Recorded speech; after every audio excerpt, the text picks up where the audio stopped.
मंगलम पुंडरीकाक्षो मंगलाय तनोहरिः देवी कंठरी सारिकाच्या पदाधामंगावतीला वैकुंठावती श्रीधर सखा शयनावतीला जोगा भक्तविरक्त भूतवते ख्यातः पूजला त्यास्ति संत सद्गुरुमान कोविचरणी साष्टांग विधातला पुंडरीकावतीला श्रीज्ञानेवतकाराम शोकांना संतपला तेने देव भुलविला भक्ती आहे ज्याची मोठी त्याला पावतो संकटी चोखा मेळ्याची करणी तेने देव केला ऋणी लागा विठ्ठल चरणी मही नामयाची जनी चोखा मेळा संत भला तेने देव भुलविला.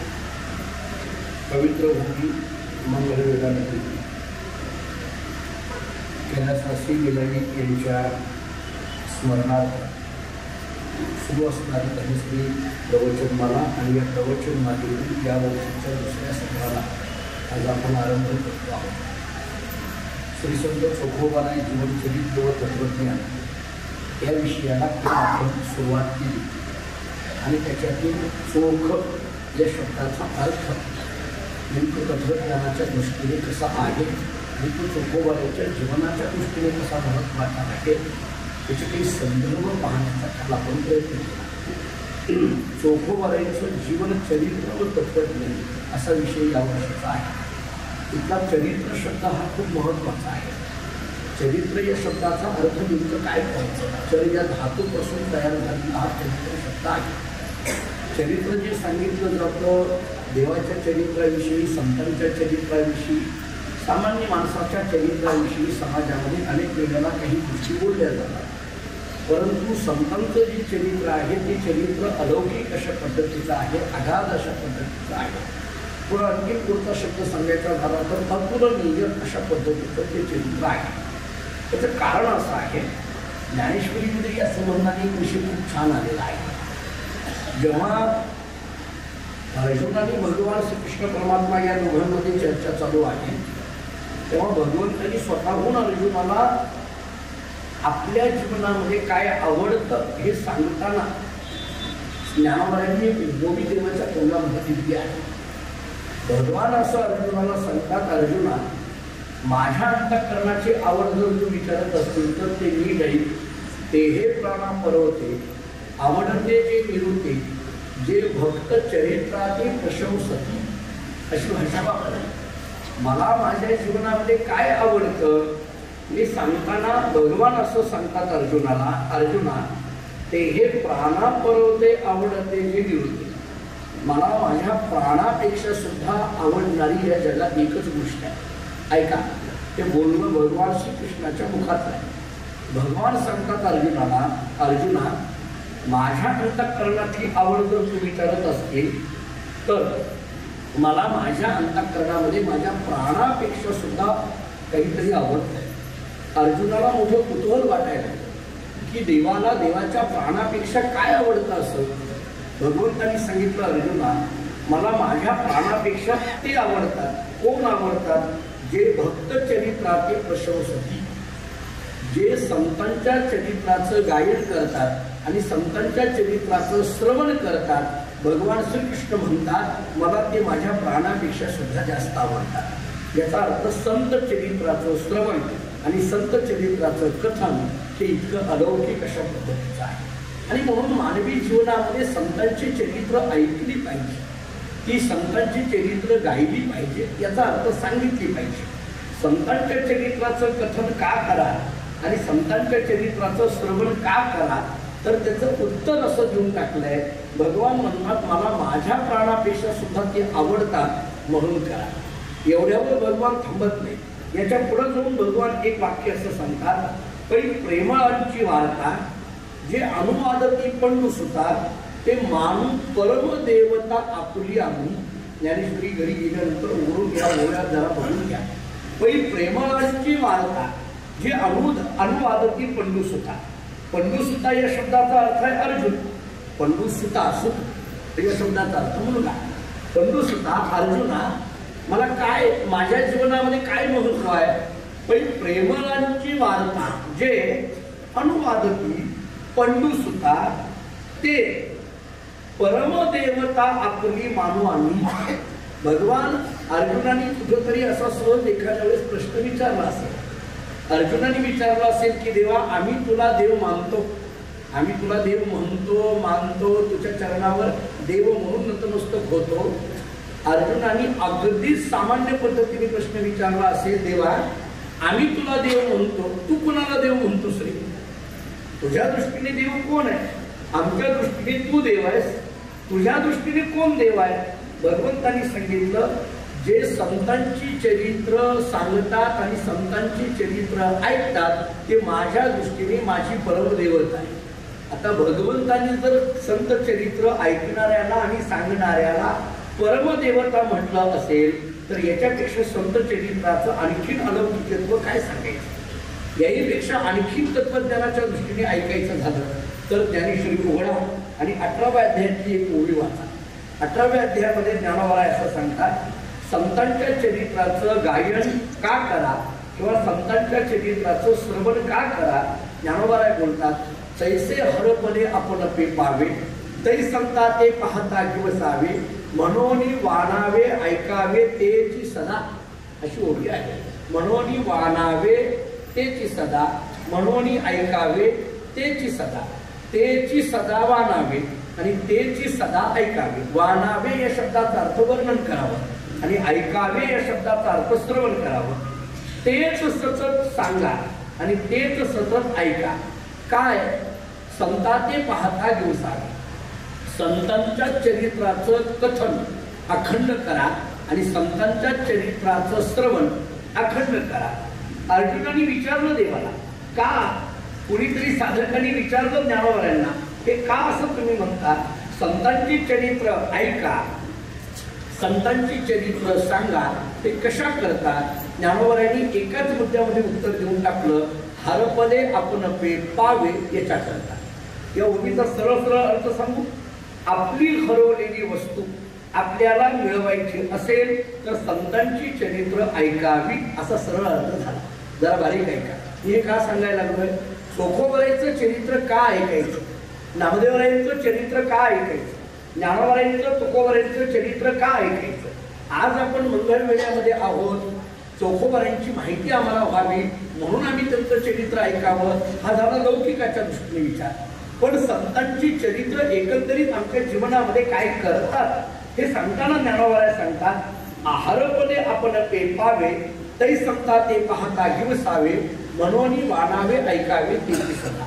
या ओळीचा अर्थ झाला, आपली हरवलेली वस्तू आपल्याला मिळविण्याकरिता संतांचं वर्णन करा किंवा संतांचं वर्णन ऐका.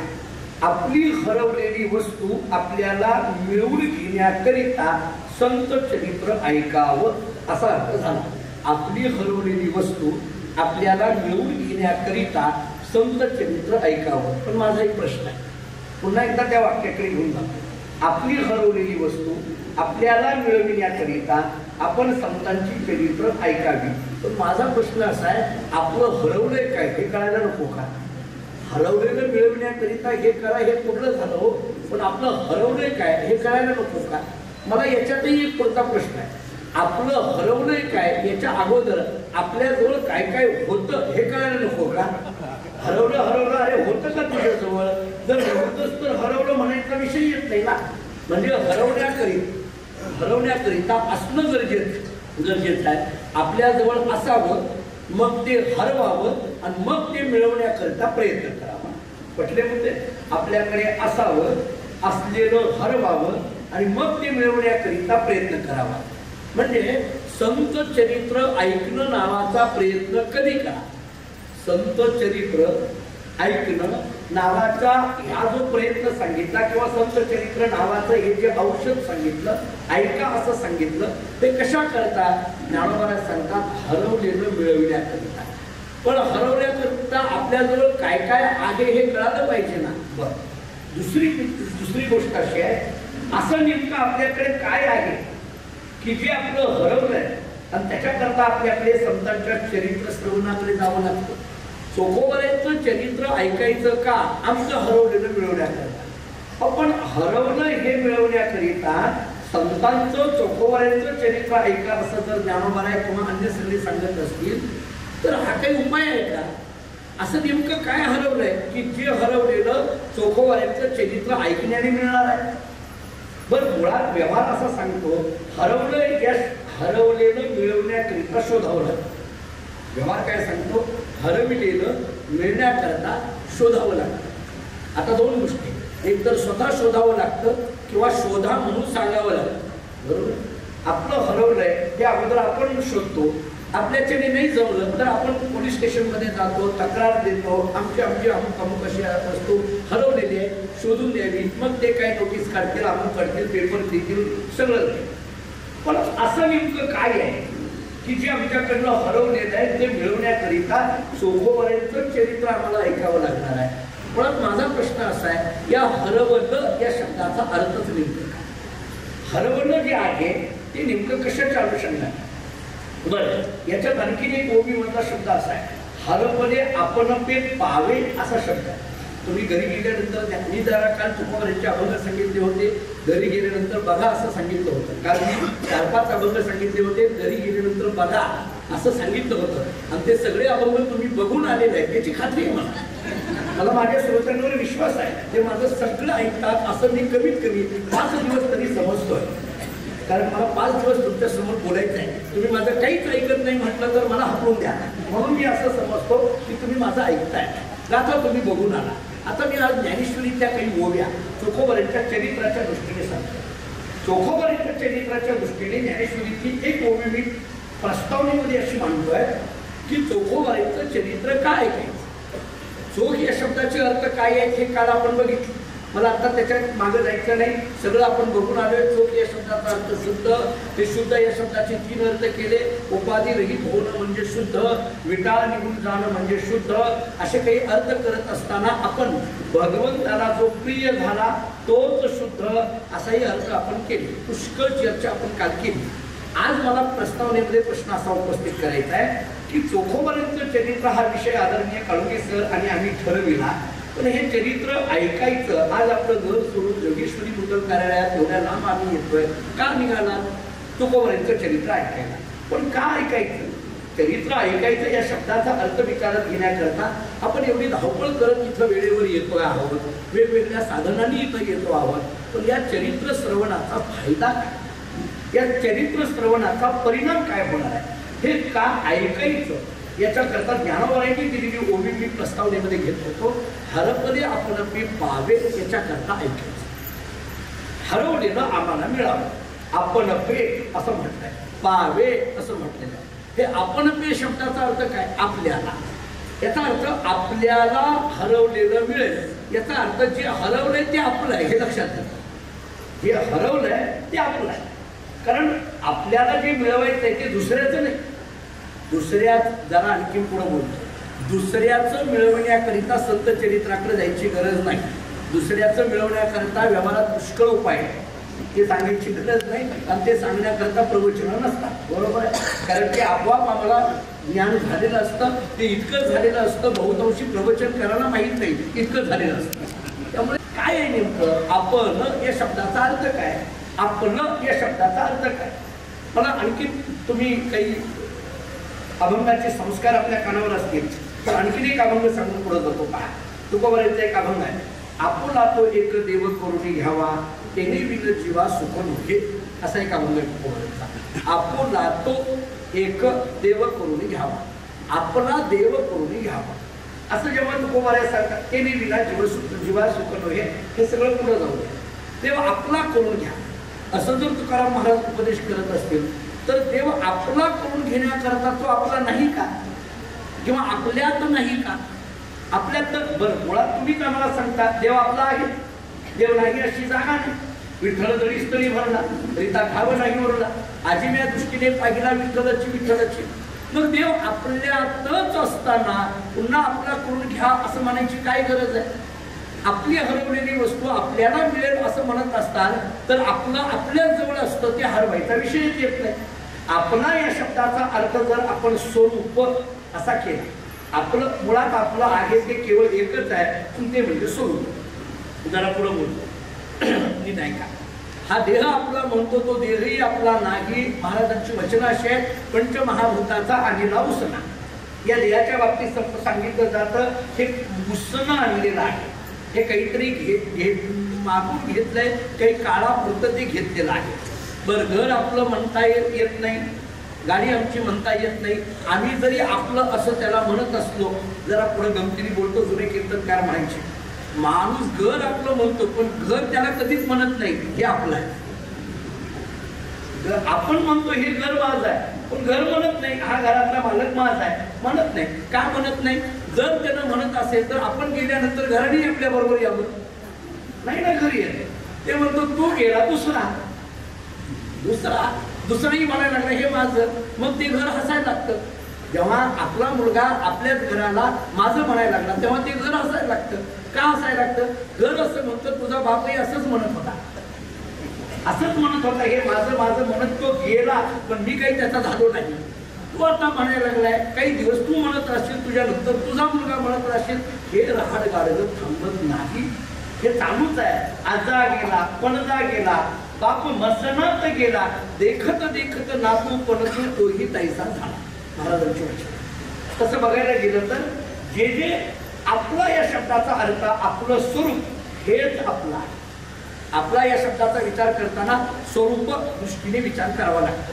खरं जर आपला या शब्दाचा विचार करताना आपला आहे तरी काय, जे आपल्यापासून कधीही बाजूला होत नाही तेच आपलं. जे आपल्यापासून कधीही बाजूला होत नाही तेच आपलं, आणि आपल्यापासून कधीही बाजूला न होणारं एकच आहे, आणि ते म्हणजे आत्मतत्व. वेदांताच्या दृष्टीने विचार केला तर ते म्हणजे आत्मतत्व, जे कधीही आपल्याला सोडून राहत नाही. आत्मा हा कधीही, का? कारण आत्मा या शब्दाचा अर्थच असा आहे की ज्याला जन्मही नाही आणि ज्याला मरणही नाही. आत्मा कधी जात नसतो. मला कधी कधी आश्चर्य वाटतं, लोक अशी गमतीची असतात की एखाद्याच्या श्रद्धांजलीच्या भाषणामध्ये म्हणतात त्यांच्या आत्म्याला सद्गती लाभो, त्यांच्या आत्म्याला अरे त्या आत्मा शांतच असतो, त्याला कुठं लाभो म्हणत असतात.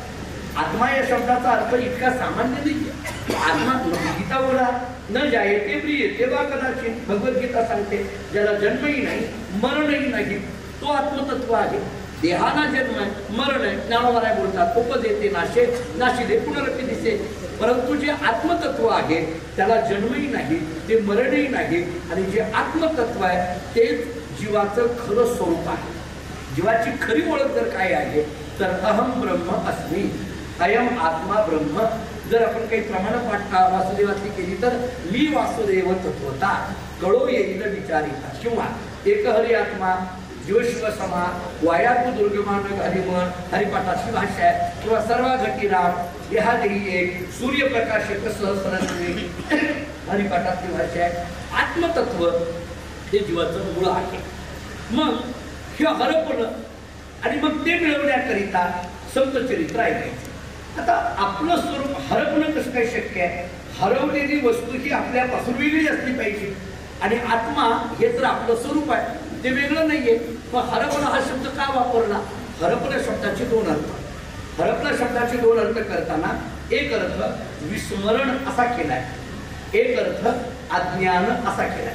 म्हणून आत्मस्वरूपाचं विस्मरण असा अर्थ घ्यायचा का आत्मस्वरूपाचं अज्ञान असा अर्थ घ्यायचा?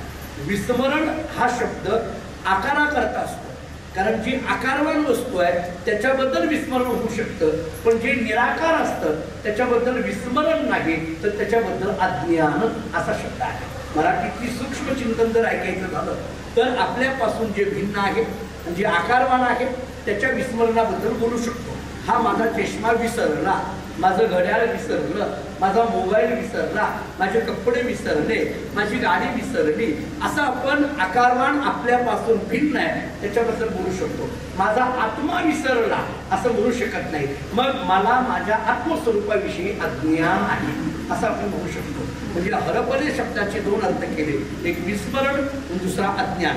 त्याच्यातला अज्ञान हा शब्द जर घेतला तर आत्मस्वरूपाविषयीचं अज्ञान, ते अज्ञान घालून ज्ञानोदय करून देण्याचं काम ज्या साधनाने केलं त्या साधनाचं नाव आहे संत चरित्र श्रवण. संत चरित्र का ऐकायची तर आत्मस्वरूपाचं अज्ञान जातं आणि आत्मस्वरूपाचा ठिकाणी ज्ञानोदय किंवा आत्मस्वरूपाविषयीचं ज्ञान जागृत होतं. ही स्थिती ज्यांनी येणार आहे ते संत चरित्र आहे. म्हणून हरपले आपण पे पाल याचा अर्थ आपणच आहे, आपल्या जवळ आहे, पण ते आपल्याला कळत नाहीये.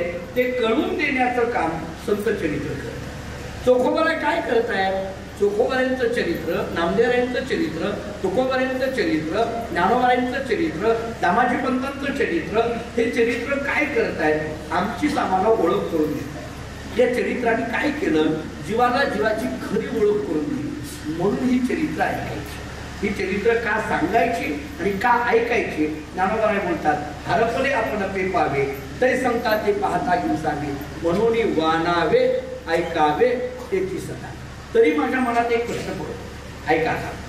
माझ्या मनामध्ये असा प्रश्न पडतो, आपलंच आहे, आपल्याच जवळ आहे, पण ते मिळवून घेण्याकरता संतांकडे चला असं तुम्ही म्हणता. काय गरज आहे? आमचं आम्हाला कळत नाही का? आमचं आम्हाला कळत नाही का? कळत नाही ना. का कळत नाही त्याचं एक कारण तुकाराम महाराजांनी सांगितलं. जुनाड जुगादीचे नाणे बहुता काळाचे ठेवणे, लोपले होते पारिकपणी, ठाव चळवी चुकवला. वस्तू आमचीच असते, आमच्या जवळ असते, पण ती वस्तू झाकलेली जर असेल तर आमचीच आमच्या जवळ असूनही आम्हाला ती कळत नाही. काय करावं लागतं? त्याच्यावरचं झाकण काढावं लागतं. त्याच्यावर जे झाकण आहे ते काढावं लागतं. झाकण काढलं की मग आमचंच आम्हाला मिळतं. मग ते जे झाकण आहे, ते जे झाकण आहे, ते झाकण काढण्याचं काम जे करतात त्यांचं नाव आहे संत चरित्र. संत चरित्र काय करतं? जीवाच्या ठिकाणी निर्माण झालेलं जे अज्ञानाचं झाकण आहे, त्या अज्ञानाच्या झाकणाची निवृत्ती करतात. आणि म्हणून आपलीच वस्तू आहे, आपल्याच जवळ आहे, पण ती आपल्याला मिळवून घेण्याकरता कोणातरी तिसऱ्याकडे जावं लागतं. मी उदाहरण देतो, मी अनेक वेळेला उदाहरण देत आलेलो. जुन्या काळामध्ये गुरखा असायचा आणि तो गुरखा रात्रीच्या वेळेला जागे राहा म्हणून फिरायचा. मग जुना काळ, लाईट नाही, बॅटरीची सोय नाही, कंदील घेऊन फिरावं लागायचं. आता जुन्या काळातले ते कंदील आठवतात आपल्याला. मग तो कंदील घेऊन फिरायचा आणि रात्री ओरडायचा, जागे राहा, जागे राहा, जागे राहा. आणि रात्री 2 वाजता त्या गुरख्याला बिडी ओढू वाटायला. त्या गुरखा असतो आणि त्याने एकदम बघितलं खिशामध्ये बिडी आहे, पण काड्याची बिडी माचीस. त्याने एका झोपलेल्या माणसाला उठा. तो झोपेतून गडबडून मनुष्य उठला. तो म्हटला, का रे बाबा, एवढ्या रात्रीचं मला का उठवलं? काही नाही, माझ्याकडे बिडी आहे, पण काळी पिकी नाही, तेवढी घरातून तुम्ही काळी पिकी आणून द्या. ज्याला उठवलं त्यांनी डोळे उघडले, त्या गोरख्याकडे पाहिलं, पण त्याच्या हातात त्या कंदिलाकडे पाहिलं. आणि तो झोपेतून उठलेला मनुष्य म्हणायला लागला, भल्या माणसा, तुझ्या हातात कंदील आहे, काच वर केली असती तर बिडी पेटली असती, एवढ्या रात्रीचं मला कशाला उठवलं? तो गोरखा म्हटला, हे सांगायलाच उठवलं, बाकी कशा करणार? उदाहरण सांगतो, कंदील आहे, अग्नी आहे, बिडी पेटती आहे, हे सगळं खरं आहे, पण हे सांगायला कोणीतरी तिसरं लागलं. कळालं का? बघा, कंदील आहे, अग्नी आहे, बिडी पेटते आहे, हे सगळं खरं आहे, पण हे सांगायला कोणीतरी तिसरं लागलं. तसा हा देह आहे, त्यात असलेला आत्मा, तोच परमात्मा, हे सगळं खरं आहे, पण हे सांगायला कोणीतरी तिसरं लागतं. त्याचं नाव संत चरित्र आहे. ते जे तिसरं आहे ना, ते संत चरित्र. चोखोबारायांचं चरित्र काय करतं? आमची आम्हाला जाणीव करून देतं. आणि म्हणून आमची आम्हाला जाणीव करून देणारं हे चरित्र असल्यामुळे या चरित्रातून एक पद्धतीचा मानवी जीवनाचा आध्यात्मिक उत्कर्ष होतो आहे. आता हे चरित्र 2 पद्धती. एक लौकिक पातळीवरचं चरित्र आहे, पण दुसरं अलौकिक पातळीवरचं चरित्र. मी काल बोललो होतो, शेवटी एक लीला चरित्र आहे आणि एक अनुभव्य चरित्र आहे. एक अनुसरणीय चरित्र आहे आणि एक अनुवादनीय चरित्र आहे. चरित्रातल्या या 2 भागामध्ये काही चरित्रातला भाग हा अनुवादनीय आहे, म्हणजे तो बोलायचा आहे, सांगायचा आहे. सतत अंतःकरणामध्ये, समाजामध्ये श्रद्धा निर्माण व्हावी याच्याकरता पुन्हा पुन्हा पुन्हा पुन्हा त्या गोष्टी समाजामध्ये जागृत ठेवायच्या, त्या अनुवादनीय. पण दुसरा भाग जो चरित्राचा आहे तो मात्र अनुसरणीय आहे. जसं मी काल बोललो, ज्ञानोबारायांनी रेड्याच्या मुखातून वेद बोलवला, जड भिंती चालवली. जगद्गुरु तुकाराम महाराज ज्या शेतामध्ये जात असत, तिथली पाखरं सुद्धा महाराजांच्या बरोबर भजन करायची, अंगा खांद्यावर खेळायची. किंवा अन्य गोष्टी मी ज्या सांगत होतो त्या सगळ्या अनुवादनीय आहेत. परंतु ज्ञानोबरांची ज्ञानेश्वरी ही अनुसरणीय आहे. तुकोबरांची गाथा ही अनुसरणीय आहे. चोखोबरांची गाथा ही अनुसरणीय आहे. नामदारांची गाथा ही अनुसरणीय आहे. नामदारांच्या हातातून पांडुरंगाने दूध घेतलं किंवा जेवण केलं हे अनुवादनीय आहे. पण नामदारांनी अभंग निर्माण करून त्या अभंगाच्या ताकदीमध्ये तत्वज्ञान आपल्या समोर मांडलं ते मात्र अनुसरणीय आहे. अशा दोन अंगाने चालावं लागेल. जग चोखोबरांच्या चरित्राचा सुद्धा असा दोन पद्धतीने विचार करा. एक विचार आता असा आहे, मी काल बोलल्याप्रमाणे ही चरित्र मांडायची कधी कधी प्रश्न पडतो, कोणाचं चरित्र ऑथेंटिक समजायचं, कोणाचं बाबा नाही या चरित्राप्रमाणे चालावं. अन्य बाजारात अनेक पुस्तकं उपलब्ध आहेत. प्रत्येक वेळेला एका ग्रंथातून दुसऱ्या ग्रंथाचा आपण जेव्हा अभ्यास करतो तेव्हा कुठंतरी एखाद्या मुद्द्यावर वादविवादाची चर्चा अनेक ठिकाणी दिसत येते. मग याच्याकरता एक सरळ साधा उपाय असा आहे की त्या संतांची अभंग हेच त्या संतांचं चरित्र असतं. त्या संतांचे अभंग आपण आधार म्हणून अन्य ग्रंथांचं अवलोकन करावं. पण संतांच्या चरित्राचा मूळ गाभा शोधायचा असेल तर संतांचे अभंग डोळ्यासमोर घ्यावे. चोखोबरांचं एक आत्मनिवेदन करणारा अभंग चोखोबरांचं. मला असं वाटतं की म्हणून मी मागे एकदा बोललो होतो, नामदेवांची अभंगाची गाथा हेच नामदेवांचं चरित्र, तुकोबरांची अभंगाची गाथा हेच तुकोबरांचं चरित्र, ज्ञानोबरांची अभंगाची गाथा हेच ज्ञानोबरांचं चरित्र. तसं मला वाटतं की चोखोबरांची अभंगाची गाथा हेच चोखोबरांचं चरित्र. चोखोबरे सांगतात की मी कोण आहे, चोखोबरे सांगतात की मी काय झालोय, आणि चोखोबरे सांगतात की मला काय व्हायचं आहे, आणि चोखोबरे सांगतात की मी माझ्या जीवनामध्ये काय मिळवलं. चोखोबरे सांगतात. एक चोखोबऱ्यांचा आत्मनिवेदन करणारा अभंग प्रसिद्ध आहे, शुद्ध चोखा मेळा करी नामाचा सोहळा.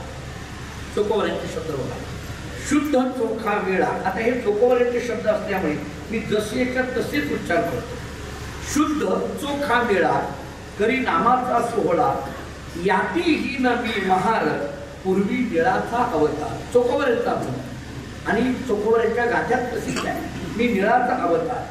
कृष्ण निंदा घडली होती म्हणून महार जन्म प्राप्ती, चोखा म्हणे विटाळ आणि पूर्वीचे ते पळ, आम्हा पूर्वीचे ते पळ. महाराजांचं सांगितलं. आता या अभंगातले शब्द कसे पहा. म्हणून मी म्हटलं की संतांचे अभंग त्यांचं एक चरित्र आमच्या समोर ठेवतात. दोन्ही पद्धतीने चरित्राच्या पातळ्या आपल्याला बघायच्या. पण लौकिक चरित्र काही अंशी मी बोलणार आहे, पण अलौकिक चरित्राला मात्र जास्तीत जास्त न्याय देण्याचा प्रयत्न करणार आहे. आता लौकिकाच्या दृष्टीने बोलताना चोखोबरांनी एक पद्धतीचा स्वतःच्या जीवनातला एक विचार सांगून टाकला.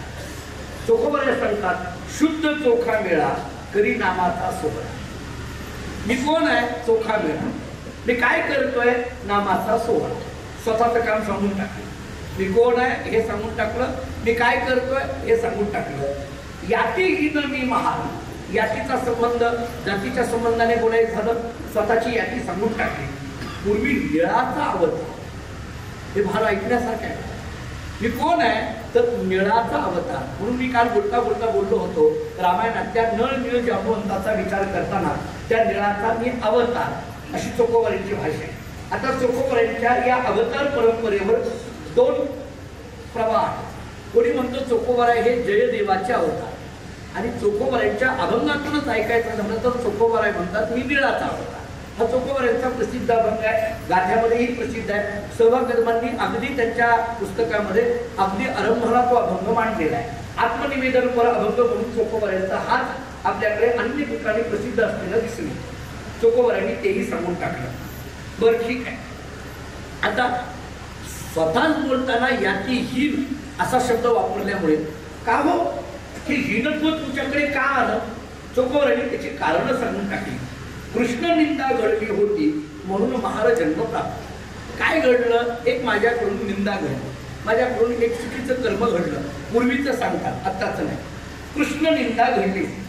आता आपल्याकडे नाही म्हटलं तरी कर्मशास्त्राचे नियम हे आपल्याला मानावेच लागतात. साधा सोपा नियम, आपण काय करतो ते आपल्याला भोगावं लागतं. आता बघा, या नियमात काही कोणाची अडचण आहे का? म्हणून मी बाकी सांगत जन्म होतो असतो का, पुनर्जन्म असतो का नसतो का, प्रारब्ध अमुक तमुक, याच्यावर मला आता चर्चा करायची नाही, कारण तो माझा प्रवचनाचा विषय आहे. मी पुन्हा कधीतरी त्याच्यावर बोलेन. पण एवढा तर नियम सर्वसामान्य माणसापासून उच्च अनुभूतीपर्यंत सगळ्यांना मान्य आहे. कोणता? जे आम्ही करतो ते आम्हाला भोगावं लागतं. याच्याकरता प्रमाणच ऐकायचं झालं तर एकनाथ महाराजांचं प्रमाण आहे, केले कर्म झाले तेची भोगा आले, उपजले मेले ऐसे किती. एकनाथ महाराजांचं अगदी सगळ्यांना माहीत असलेलं हे प्रमाण. कर्मशास्त्राचा नियम असा आहे, 2 नियम सांगून जातो.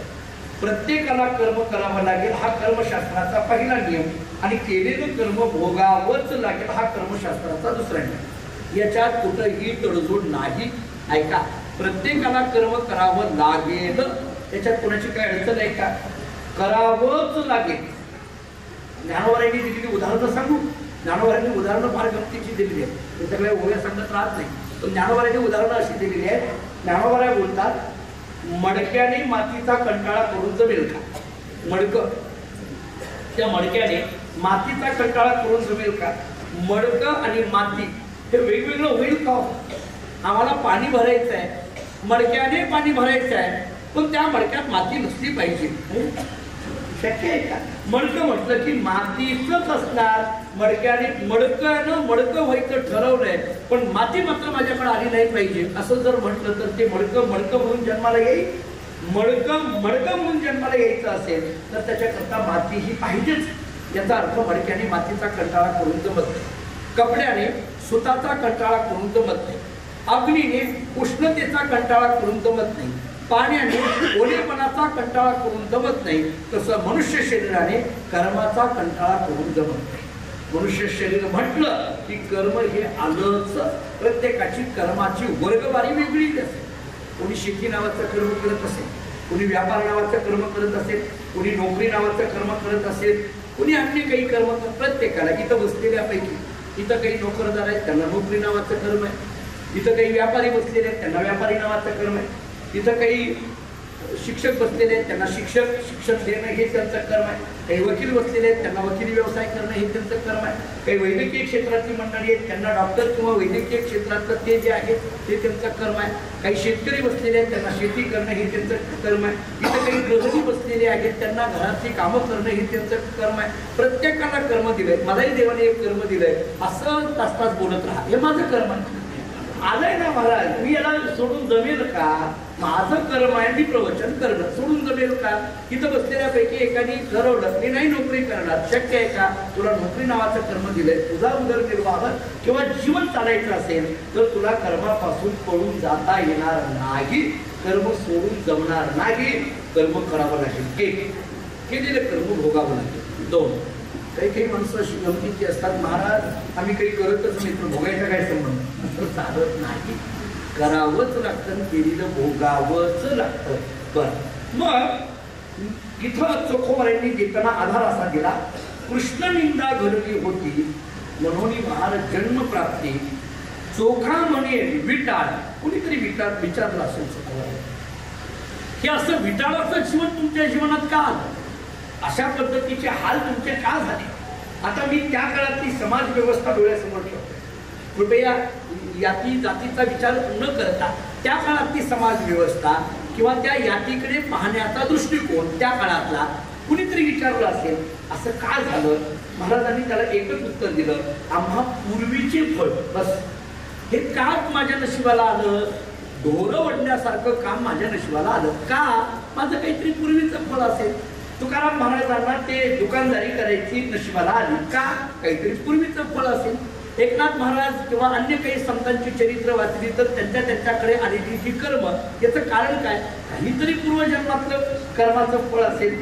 आम्ही आता सामान्य नियम आहे, लोक बोलता बोलता म्हणतात, अहो हे असं कसं काय झालं?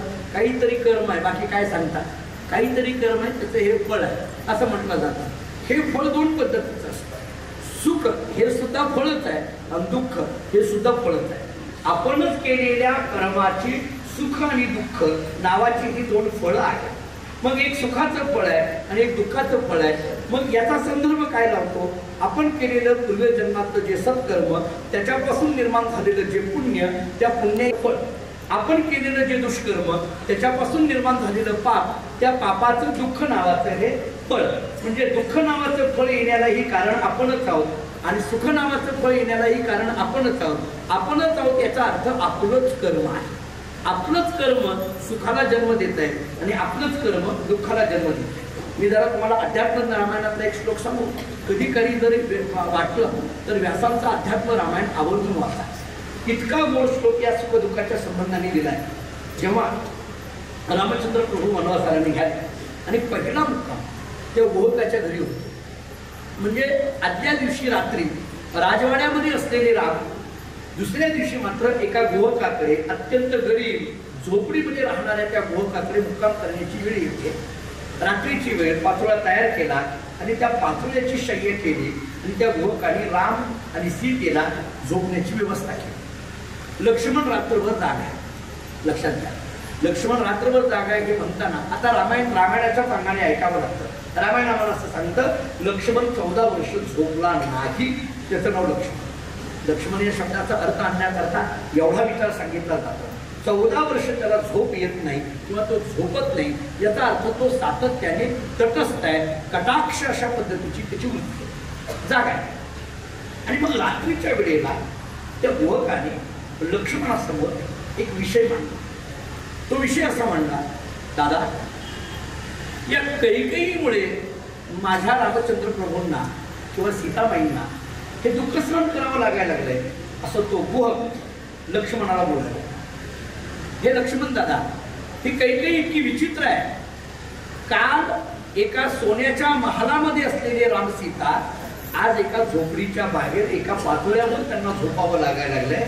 किती हाल आहे, किती दुःख भोगावं लागतंय. काल मात्र सुखाचे दिवस होते आणि आज मात्र हे दुःखाचे दिवस यायला लागले आणि या सगळ्याला कारण ही कैकेयी, असं तो गोहक बोलून गेला. तेव्हा लक्ष्मणाच्या मुखातला श्लोक फार गोड आहे. लक्ष्मणाने त्या गोहकाला उपदेश करताना सांगितलं, गोहका, असं तू कैकेयीला दूषित देऊ नकोस. नीट आहे, सुखस्य दुःखस्य नकोपि दाता, सुखस्य दुःखस्य नकोपि दाता, परो ददाति इति कुबुद्धिरेषा, परो ददाति इति कुबुद्धिरेषा, अहं करोमि इति व्रताभिमानः, अहं करोमि इति व्रताभिमानः स्वकर्म सूत्र ग्रथितो हि लोकः. याचा अर्थ असा सांगितलाय, लक्ष्मण सांगतात या जगामध्ये सुखस्य दुःखस्य नकोपि दाता, सुखाचा आणि दुःखाचा दुसरा कोणी दाता नसतो. याच्यामुळे सुख झालं आणि त्याच्यामुळे दुःख झालं, असा सुख दुःख देणारं दुसरं कोणी नसतं. परोददात, दुसऱ्याने दिलं असं म्हणणं ही कुबुद्धी आहे. नाही नाही, मी केलं, मी हे केलं असं म्हणणं हा व्रताभिमान आहे. मग या सुख दुःखाला कारण कोण? लक्ष्मण सांगतो, स्वकर्म सूत्र गतितू ही लोका, आपण करत असलेलं कर्मच आपल्या सुख दुःखाला कारण. आपण जे कर्म करतो तेच सुख दुःखाला कारण आहे. म्हणजे सुख दुःख नावाचं फळ हे आमच्या कर्माने आहे.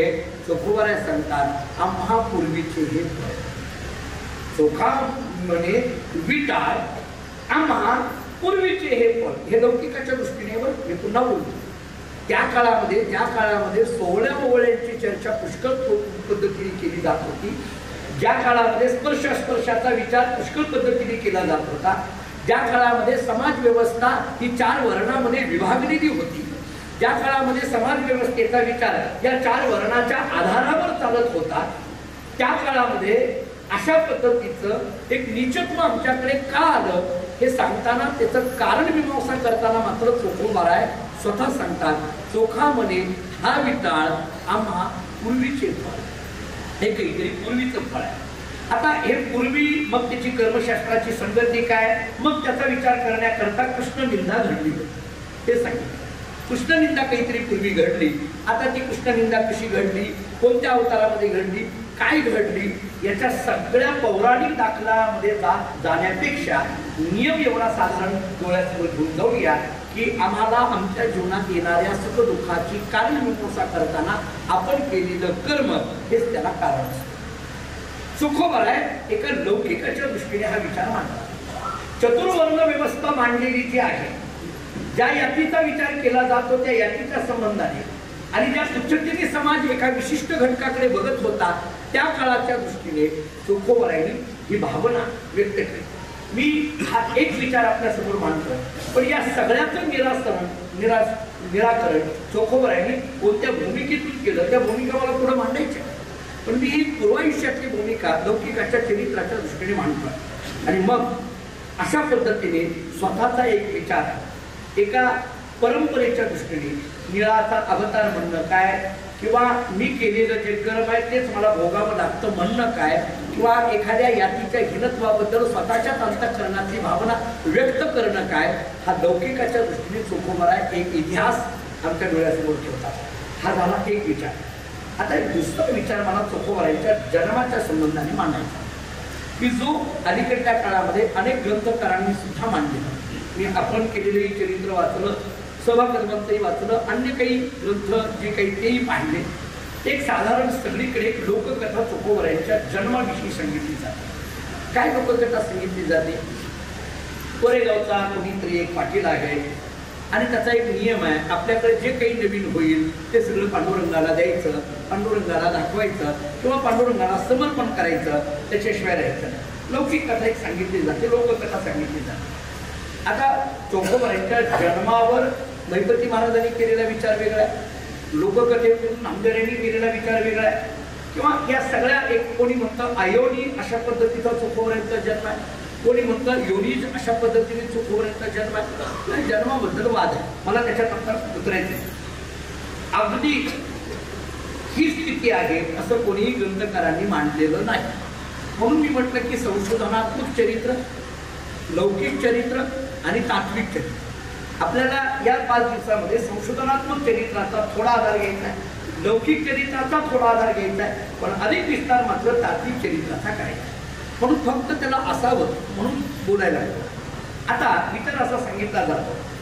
आता हे कोरेगाव म्हणत असताना मुळात ते मेहुणा राजा आता जे सांगितलं जातं किंवा आता जे दाखवलं जातं. आता चोखोबरायांचा जन्म पंढरपुरात झाला असं गणपती महाराजांचं चरित्र सांगतं, पण चोखोबरायांचा जन्म या लोककथेच्या माध्यमातून किंवा या सगळ्या विषयाच्या माध्यमातून बोलत असताना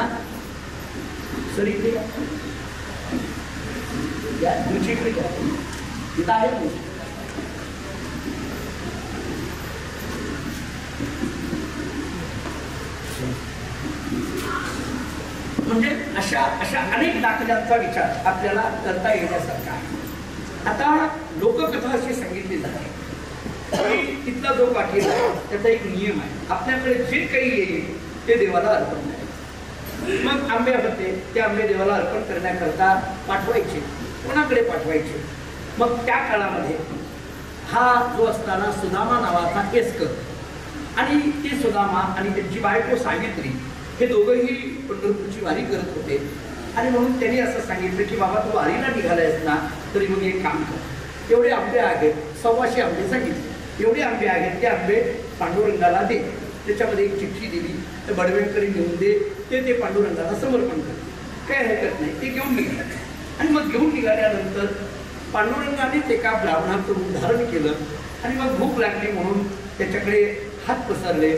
परंतु तो सुदामा एस्कर म्हणायला लागला की मी देणार नाही. का? कारण हे त्या पाटलांनी मला तिथं पोच करायला सांगितलेले, मी जर याला दिले तर तो माझ्याकडून कुठलं तरी अप्रामाणिक होईल ना कर्मामध्ये. म्हणजे किती प्रामाणिक कर्म करावा हा सुदामानी दाखवलेला एक इतिहास आहे. परंतु त्यांच्या बायकोला मात्र त्यांची दया आली आणि त्यांनी त्याच्यातला एक चांगला आंबा घेतला आणि तो त्या ब्राह्मणाला दिला. त्यांनी तो खाल्ला किंवा एक फोड अशी खाल्ली आणि असा चोखला किंवा खाल्ला म्हणा आणि एकदम आहे आंबट आहे असं म्हणून देऊन टाकला. तिला वाईट वाटायला लागलं की म्हणते हा आंबा आंबट आहे असं म्हणून त्यांनी दिला. तिनं काय केलं, आता असा उष्ट आंबा या टोपलीमध्ये टाकायचा कसा, कारण चांगले आंबे सगळे. आणि म्हणून तिने ते स्वतःच्या पदरामध्ये तसाच गुंडाळून ठेवला रात्री. आणि मग ते आंबे मोजले, आंबे मोजल्यानंतर त्याच्यात ते कमी भरला, एक आंबा कमी भरला. मग त्यांनी दरडावून विचारलं एक आंबा कुठं आहे. मग त्या बहिणी आपली सगळं आहे ती कथा जर असा उकलला तर असं सांगतात की त्याच्यामध्ये एक मूळ असं एकदम प्रत्यक्ष दिसायला लागलं आणि ते मूळ म्हणजे चोखोबा आहे. अशी लोककथा आपल्याकडे प्रसिद्ध आहे. एक लोककथा अशा पद्धतीने प्रसिद्ध आहे ते मूळ एकदम.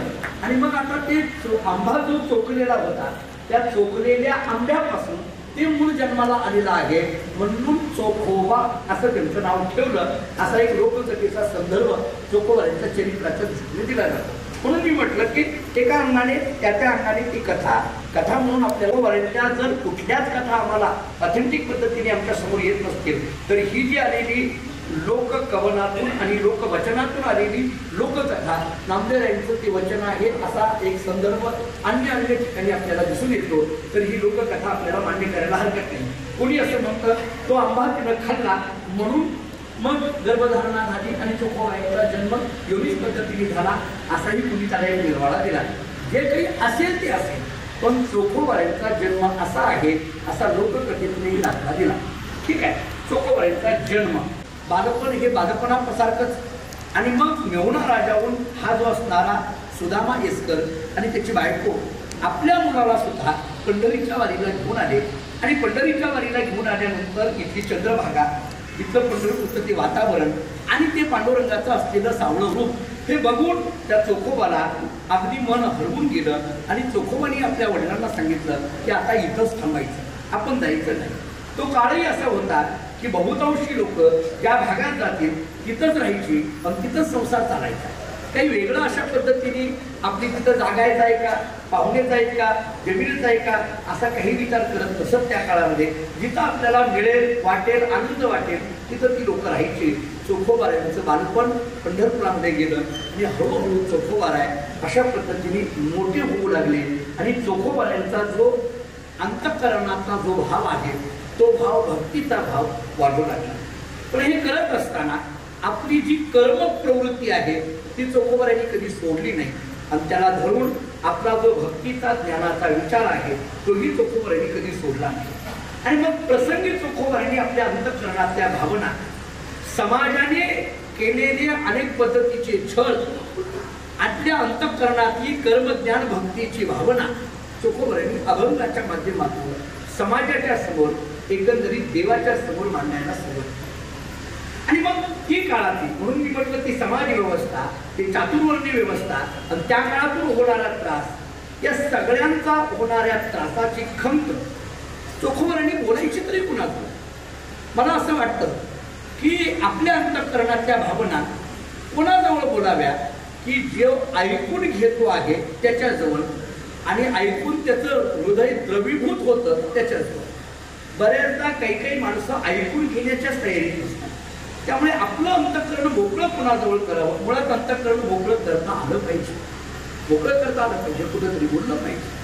वारकरी संप्रदायाचा इतिहास असा आहे, सगळ्या संतांनी आपली सुखदुःख जर कोणासमोर मांडली असतील तर तो भगवान पांडुरंग आहे. हा इतिहास हा संप्रदाय. आणि चोखोबाऱ्यांनी देवाच्या समोर आपलं मन मोकळं केलं. एके दिवशी एका विशिष्ट अशा उद्विग्न अवस्थेत चोखोबाराय देवाच्या जवळ येतात. घरात आई वडील, बायको आहे, सोयराबाई आहे. आणि मग या सगळ्या समाज व्यवस्थेचा होत असलेला त्रास काही काळ चोखोबाराय आपल्या घरातल्या लोकांना समजावून सांगतात. आणि त्या अंतःकरणातल्या भावना चोखोबाराय देवाच्या समोर मांडतात. कधी काळी चोखोबाराय आपल्या घरामध्ये सांगत असताना, आपली भावना व्यक्त करताना चोखोबाराय असं म्हणतात, वाढले शरीर काळाचे हे खाजे, काय माझे तुझे म्हणून. आता चोखोबाऱ्यांच्या शब्दांची ताकद काय आहे, म्हणून मी काल आपल्याला बोलत होतो. चोखोबाऱ्यांची जी अभंग आहे त्या अभंगाचा एक विशिष्ट अशा पद्धतीचा दर्जा. चोखोबाऱ्यांच्या अभंगाची जी भाषा आहे त्या भाषेला आत्मानुभूतीचा अधिष्ठान, हे जो शब्द वापरतो जाणीवपूर्वक वापरतो. चोखोबाऱ्यांच्या अभंगाला जे अधिष्ठान आहे ते आत्मानुभूतीच आहे. आत्मानुभूतीच्या अधिष्ठानाने प्रगट झालेले हे चोखोबाऱ्यांचे अभंग आहे. चोखोबाराय आपल्या प्रापंचिक जीवनातून, प्रपंचामध्ये चालू असलेल्या या सगळ्या खडबडीतून चोखोबाराय एखाद्या दिवशी थोड्या उद्विग्न अवस्थेतून पण मानवी जीवनाला आवश्यक असलेलं तत्वज्ञान बोलून जातात. वाढले शरीर काळाचे हे खाजे. शरीर वाढायला लागलं, मान्य, पण किती जरी वाढलं तर ते कोणाचं आहे, काळाचे हे खाजे. त्याच्यावर अधिकार कोणाचा आहे, कळी काळाचाच ना. शरीर वाढलं मान्य आहे. जी जी गोष्ट व्यवहारामध्ये लौकिकामध्ये मायेच्या अनुषंगाने वाढती आहे त्या त्या गोष्टीवर अधिकार कोणाचा आहे? काळाचाच आहे ना. तत्वज्ञान असं सांगतात जे कृतकम तथा नित्यम. नाही पटलं तर तुकोवर एक प्रमाण सांगतो. तुका म्हणे त्यांचे कळले आम्हा वर्म जे जे कर्म धर्म नाशी म्हणे. मला असं वाटतं की मानवी जीवनाचं वर्म काय आहे हे ज्यांना कळालं ते संत आहे. वर्म ज्यांना कळालं नाही तो माणूस आहे. मानवी जीवन दोघांकडे आहे. मग संत आणि माणसामध्ये फरक काय करायचा? जर तुकोबरांनाही हाच दे आहे आणि मलाही हाच दे आहे, तुकोबरांनाही हाच दे आहे, आम्हालाही हाच दे आहे. मग जर मनुष्य जीवन म्हणून मी जन्माला आलोय, मनुष्य जीवन म्हणून तुकोबराही जन्माला आलेले आहेत, मग तुकोबराय तेच आहे आणि आम्हीच आहोत. हा फरक का? संत नव्हती जगा मानसा त्या सारिके असं वचन काय यावं लागलं? साधं उत्तर देऊन पुढे जातं. ज्यांना वर्म कळालं ते संत आहेत आणि ज्यांना वर्म कळाले नाही ते आम्ही. मानवी जीवनाची वर्म संतांना कळाली. तुका म्हणे त्यांचे कळले आम्हा वर्म. महाराज पण जाता जाता एक गमतीने वाक्य सांगून पुढे जातो. माणसाला वर्म कळावं, चुकलिया वर्म फेरा पडे असं वचन. वर्म कळावं कोणतेही गोष्ट जाऊ द्या हो, त्याच्यापेक्षा पुढे बोलतो. संसारातलं वर्म कळावं असं जसं म्हटलं जातं तसं परमार्थातलं सुद्धा वर्म कळावं. संसार सुद्धा करत असताना एका विशिष्ट वर्मावर अवलंबून आहे ते संसार. सांगू एक वर्म उगी धावतं गमतीने सांगतो. एकमेकाला समजून घेणं एवढंच वर्म. संसारातलं वर्म याच्यापेक्षा काय असतं? संसारातलं वर्म काय आहे असं सांगतात की कबीर महाराजांकडे कुणीतरी गेलं आणि कबीर महाराजांकडे गेला आणि कबीर महाराजांना सांगायला लागला, तो म्हणायला लागला, महाराज सुखी संसाराचं वर्म सांगा. कबीर महाराजांना बोलायला लागला, आम्हाला सुखी संसार व्हावा याचं वर्म सांगा. कबीर महाराजांनी सांगितलं, बस सांगतो. दुपारची वेळ होती. सुखी संसाराचं वर्म ऐकायला हा माणूस आलाय. कबीर महाराज बसलेले आणि दुपारची वेळ काही लिहित होते, काही वाचत होते आणि एकदम कबीर महाराजांनी बायकोला सांगितलं, अगं कंदील घेऊन ये, कंदील घेऊन ये, मला जरा लिहायचं आहे, वाचायचं आहे, कंदील घेऊन ये. दुपारच्या वेळेला कंदील घेऊन ये असं म्हटल्याबरोबर जो वर्म सांगा म्हणून आलेला होता ना, मी विचार केला, आज मला कळालं महाराज लोक जरा वेळीच असतात. दुपारच्या वेळेला कंदील घेऊन हे काय बोलणं आहे का? पण त्याच्या पुढचं आश्चर्य, बायको कंदील घेऊन आली हो. हा म्हटला, आता मात्र मी नक्कीच वेळेच्या घरात आलो हे नक्की आहे म्हटलं. बायकोनी तरी तिथून ओरडून सांगावं ना, दुपारच्या वेळेला कशाला पाहिजे, जसं आपल्या घरात ओरडतात किंवा ते ओरडणं ऐकूनच आपण प्रवचनाला येतो हे जसं आहे ना अशातला भाग नाही का ओरडलं जात. बायकोनी तर ओरडावं ना, काय दुपारच्या वेळेला या कंदिलाची गरज आहे, मी विचारायला नको का? पण बायको सुद्धा एक शब्दही बोलत नाही, कंदील घेऊन येते. कबीर महाराजांनी दुपारच्या वेळेला कंदील मागितला, बायकोनी दुपारच्या वेळेला कंदील आणून दिला. हे ऐकून यांनी डोक्यालाच हात लावला. त्याच्या पुढे तो म्हटलं, जाऊ द्या, काय करताय आपल्याला, आपण हे महाराज आहेत म्हणून विचारायला आलो, सुखी संसार जवळ. थोडा वेळ बसला शांत. आणखीन एक तास 2 तास गेले शांत सगळं. आणि 2 तासाने कबीर महाराजांनी बायकोला सांगितलं, अगं आपल्या घरात पाहुणे आलेले आहेत, दूध घेऊन ये. बायको दूध घेऊन आली. चुकून असं झालं महाराज की त्याच्या साखर टाकण्याच्या ऐवजी मीठ टाकलं, दुधामध्ये मीठ टाकलं. आणि मग ते दोघांनी दूध घ्यायचं ठरवलं. आता आले कपशी हातामध्ये दूध घ्यायला लागले. दूध घ्यायला लागल्याबरोबर त्यांनी एक घोट घेतल्याबरोबर लक्षात आलं सगळं खारट आहे दूध. कबीर महाराजांनी मात्र अख्खं दूध पिले आणि बायकोला सांगितलं, अरे वा काय गुड दूध, दूध काय गोड आहे म्हणते, आज नेहमीपेक्षा दूध गोड आहे. आता तर हा म्हटला नक्कीच वेळेच्या इस्पितळात आला. अरे दुधामध्ये एवढं मीठ आहे आणि हे गोड म्हणतात. दुपारच्या वेळेला कंदिलाची गरज नाही, बायको कंदील आणून देते. कंदील आणून दिलं, कंदील यांनी मागितलं ही यांची चूक, तरी बायको ऐकते. आणि दुधामध्ये मीठ टाकलेलं आहे ही बायकोची चूक, तरी हा गोड म्हणतोय. काय वेळाचा संसार चाललाय हा. आणखीन तासाभरावर तो शांत बसला. तो म्हटला, महाराज सांगा ना. महाराजांनी विचारलं, काय सुखी संसाराचं वर्म? ते म्हटले, सांगितलं ना. ते म्हटले, अहो तुम्ही बोललाच नाही. ते म्हटले, वर्म आहे त्यामुळे बोलायची गरज नाही, ते कळून घ्यावं लागतं. तो म्हटलं, काय वर्म आहे? ते म्हटले, मी दुपारच्या वेळेला कंदील मागितला. दुपारी कंदील मागणं ही माझी चूक आहे, पण तिनं मला समजून घेतलं. दुधामध्ये साखरेच्या ऐवजी मीठ टाकणं ही तिची चूक आहे, पण मी तिला समजून घेतलं, तिनं मला समजून घेणं आणि मी तिला समजून घेणं सुखी संसाराचं वर्म. एवढं तरी आजच्या प्रवचनात ऐकलं तरी पुष्कळ झालं. बाकी सगळं चरित्र आपण पुढं बघू. काय मला सांगा, म्हणजे याचा अर्थ वर्म हा शब्द खूप महत्वाचा आहे. मी का सांगायला लागलो, मला चोखोबरांनी आपल्या जीवनामधलं एक वर्म आपल्या बायकोला, आपल्या आई वडिलांना, आपल्या मुलांना जे सांगितलंय ते मला सांगायचं. वर्माची भाषा आहे. महाराज असं वर्म सांगतात, वाढले शरीर चोखोबरांचे शब्द आहे. चोखोबराय म्हणतात शरीर वाढलं, संसार वाढला, विस्तार झाला, हे सगळं खरं आहे. पण हे काय आहे? काळाचे हे खाजे, याच्यावर अधिकार आहे तो काळाचाच आहे ना. हे निर्माण झालंय याचा अर्थ याचा नाश होणार आहे. हे आपल्या हातात नाहीये, हे आपलं नाहीये. याच्या पुढे बोलतात, काय माझे तुझे म्हणतोस. चोखोबराय बोलतात, काय माझे तुझे म्हणतोशी. माझं आणि तुझं ज्या शरीराच्या संबंधाने म्हटलं जातं ते शरीर जर कलिकाळाचं खाद्य असेल तर याला माझं आणि तुझं का म्हणायचं. शरीर माझं असं म्हणत असताना सुद्धा ते जर कलिकाळाचं खाद्य असेल, तुझं शरीर म्हणत असताना सुद्धा ते कलिकाळाचं खाद्य असेल तर त्याला माझं का म्हणायचं. माझा हा शब्द जर म्हणत असेल आणि ते जर माझं नसेल तर त्याला माझं म्हणायचं कसं. तुकोबरायचं एक वचन आहे, देशवेश मगे माझा सहज फिरत आलो, करू सत्ता कवनावरी कोठे स्थिर राहिलो, पाय डोळे म्हणता माझे तीही कैसा मोकलिलो, परदेशी नाही कोणी अंध पांगोळ. काय महाराजांची भाषा किती गोड आहे. महाराज सांगतात देशवेश मगे माझा सहज फिरत आलो. महाराज सांगतात हा देशही माझा नाहीये आणि हा वेशही माझा नाही. देश या शब्दाचा अर्थ जागा ही माझी नाही.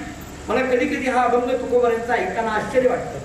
देहूमधली ही माझी जागा नाही, ही जागा माझी नाही हे म्हणण्याकरता तुकोबरच पाहिजे. आता इंचावर भांडणं चालले तिथं, किती जागा माझी नाही.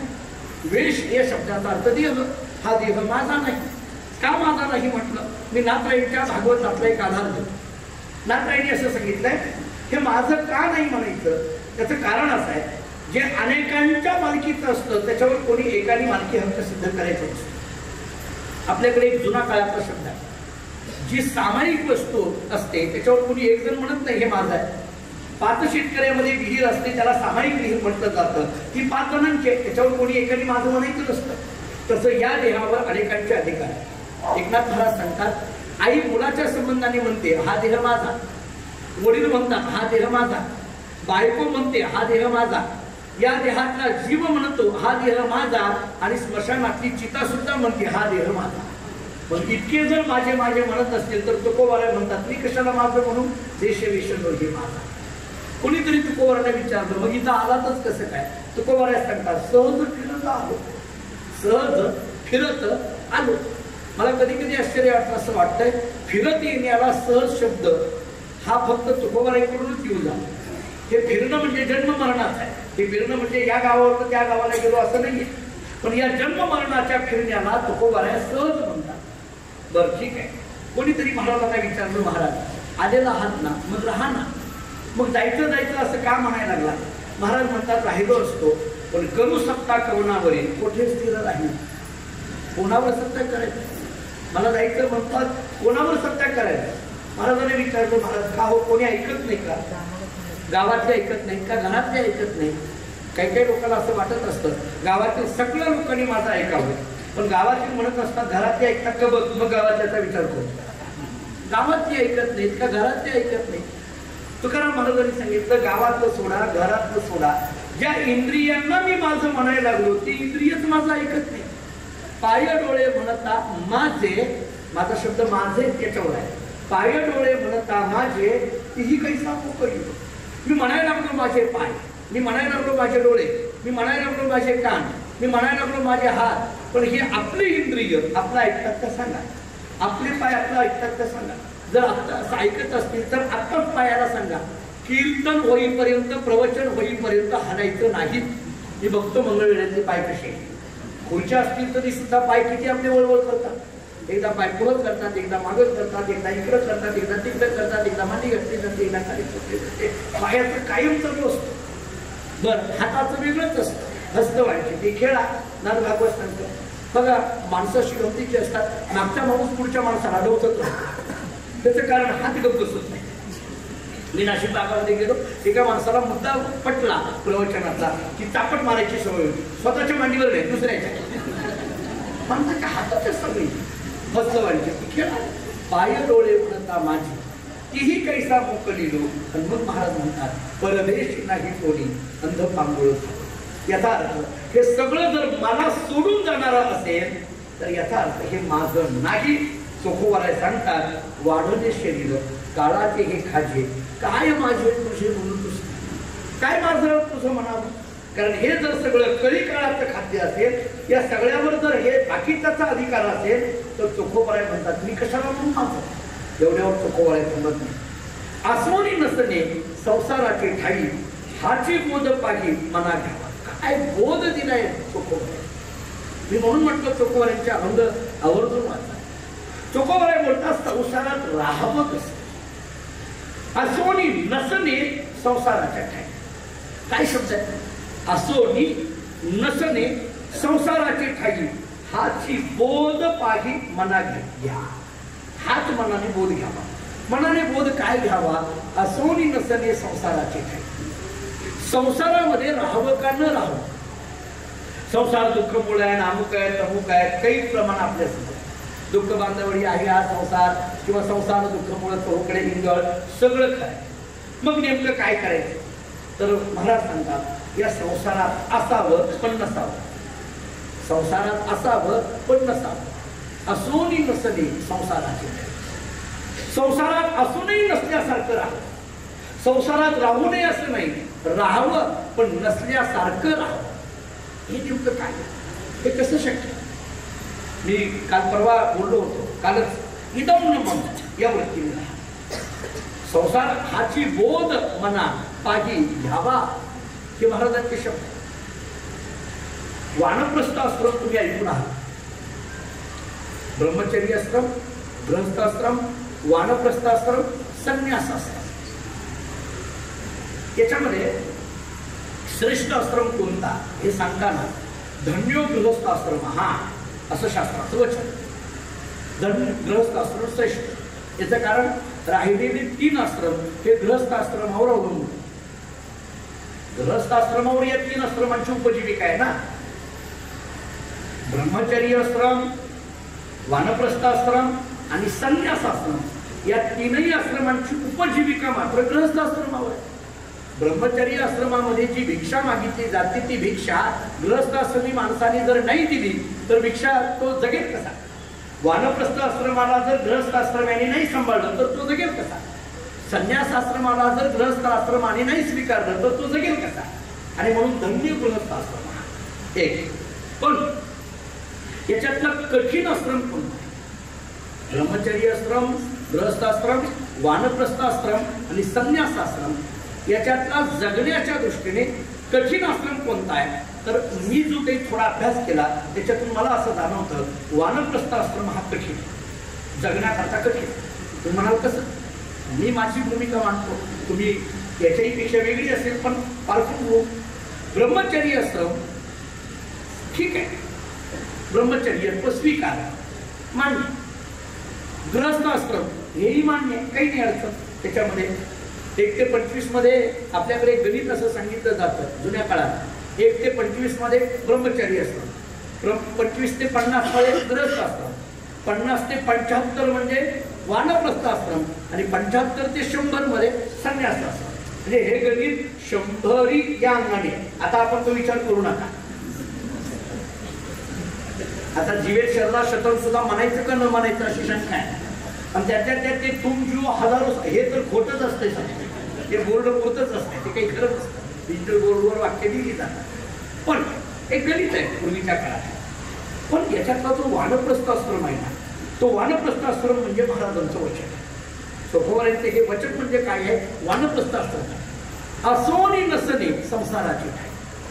वानप्रस्थाश्रम काय आहे की आपणच निर्माण केलेला संसार आणि एका विशिष्ट काळामध्ये संसारात लागूनही इदम नमम या वृत्तीने हे केलंय. मला करायचं होतं, कर्मयोग सिद्ध करण्याकरता मला करणं आवश्यक होतं, केलं. पण आता मात्र हे माझं नाही, मी याच्यापेक्षा वेगळा आहे.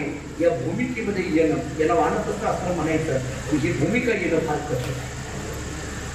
मम माणसाचं जाणं फार कठीण आहे, मी माणसाचा जाणं फार कठीण आहे.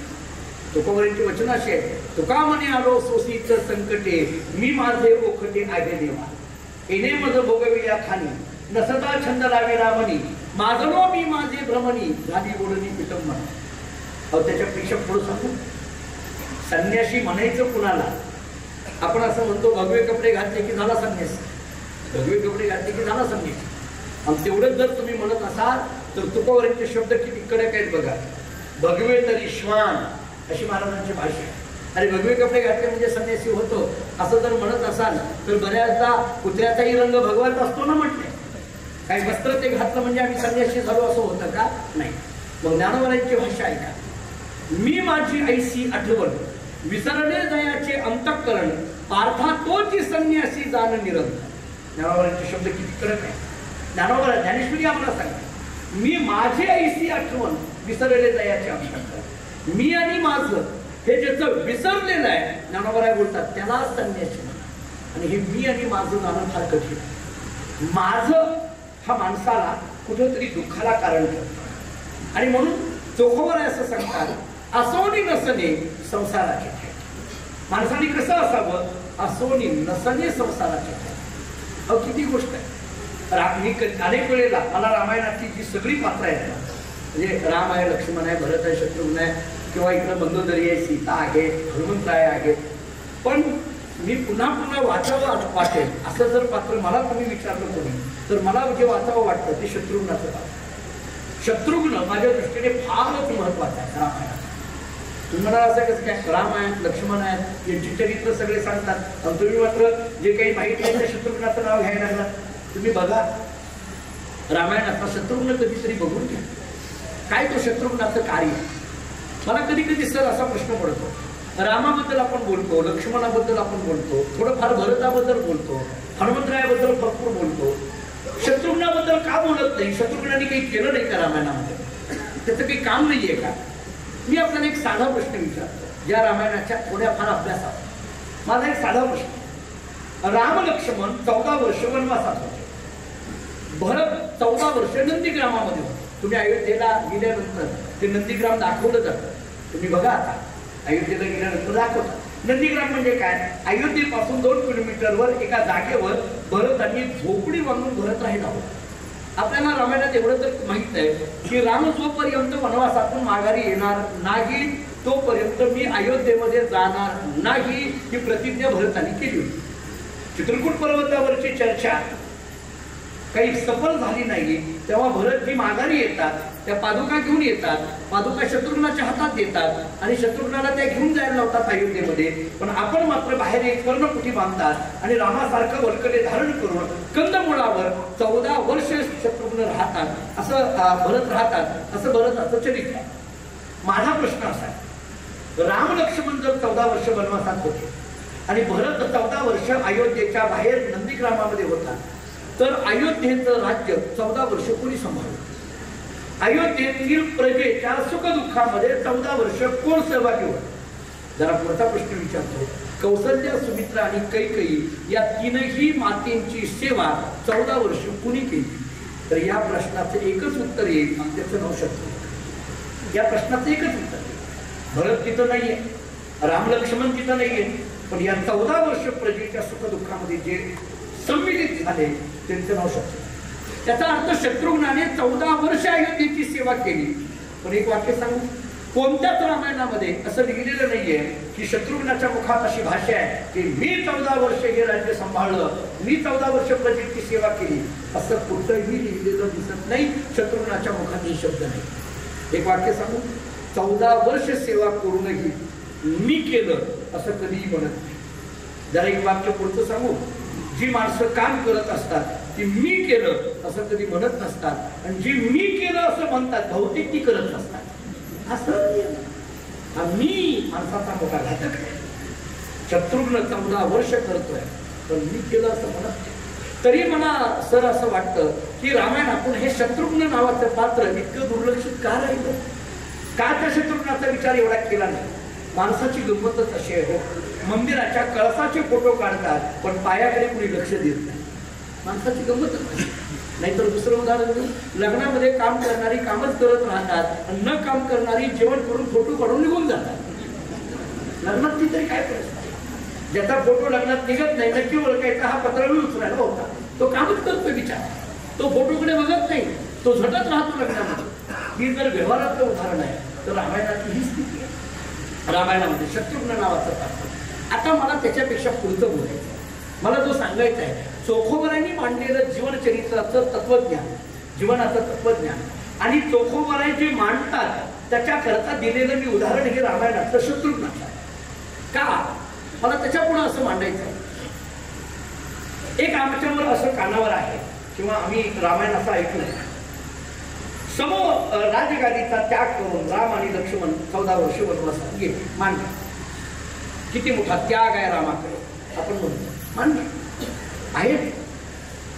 एक दिवस राज्याभिषेक होणार म्हणून चर्चा आणि दुसऱ्या दिवशी मात्र वनवासाला जावं लागलं तरी चेहऱ्यावरतीच प्रसन्नता आहे. राज्याभिषेकाची चर्चा होती तेव्हाही तोच आनंद आहे आणि वनवासाला जावं लागतं म्हणत असतानाही तोच आनंद आहे. निघाले, त्याच्याबरोबर लक्ष्मण निघाले.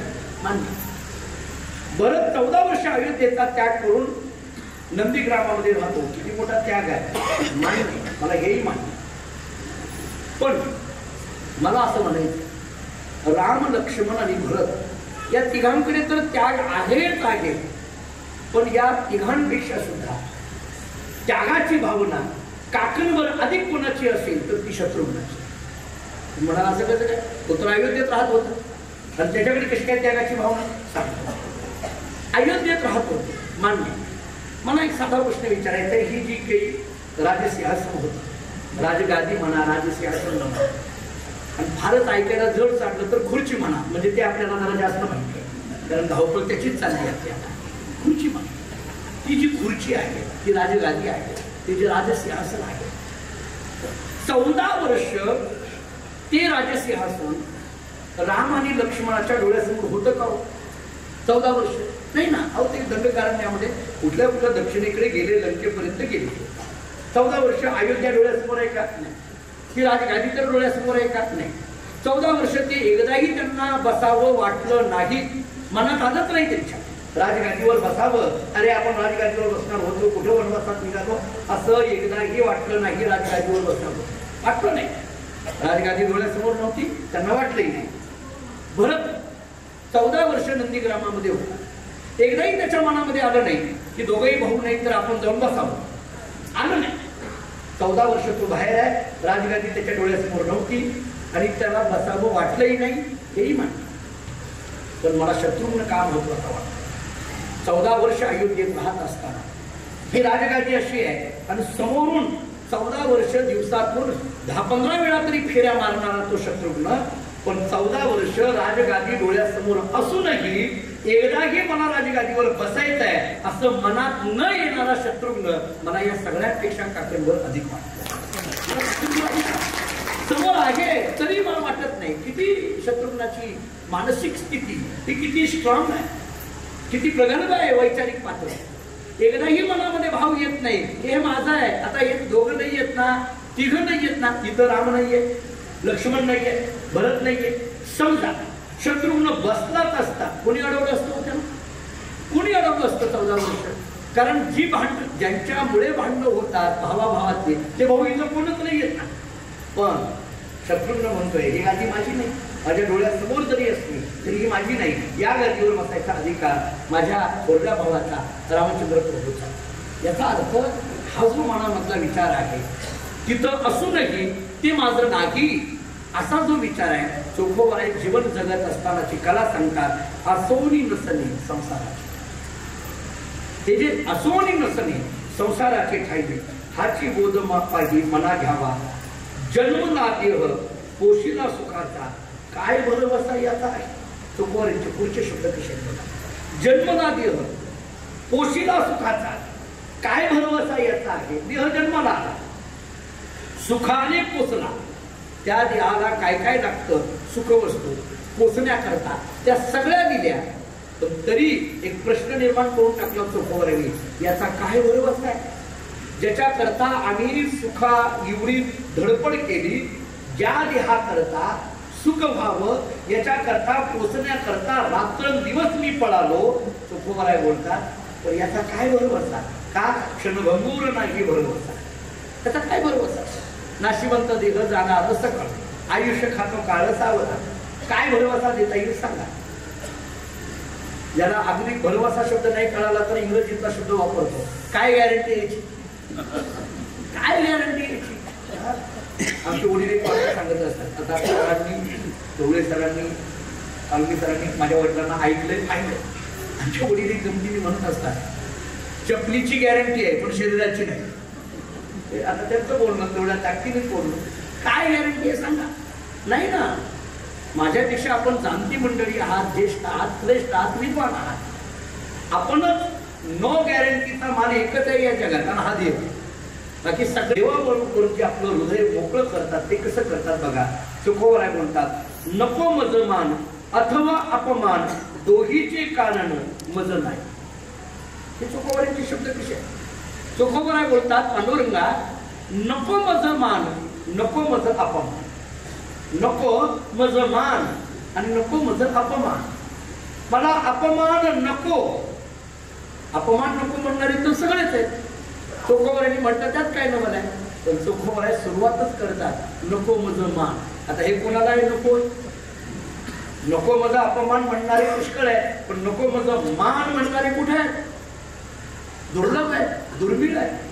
पण तुकोबाराय देवाला सांगतात, देवा मानही मला नको आणि मानाच्या संबंधाने अपमानही मला नको. मानाचीच मला अपेक्षा नाही तर अपमान झाला काय नाही झाला काय काय घेणं देणं त्याचं राहील.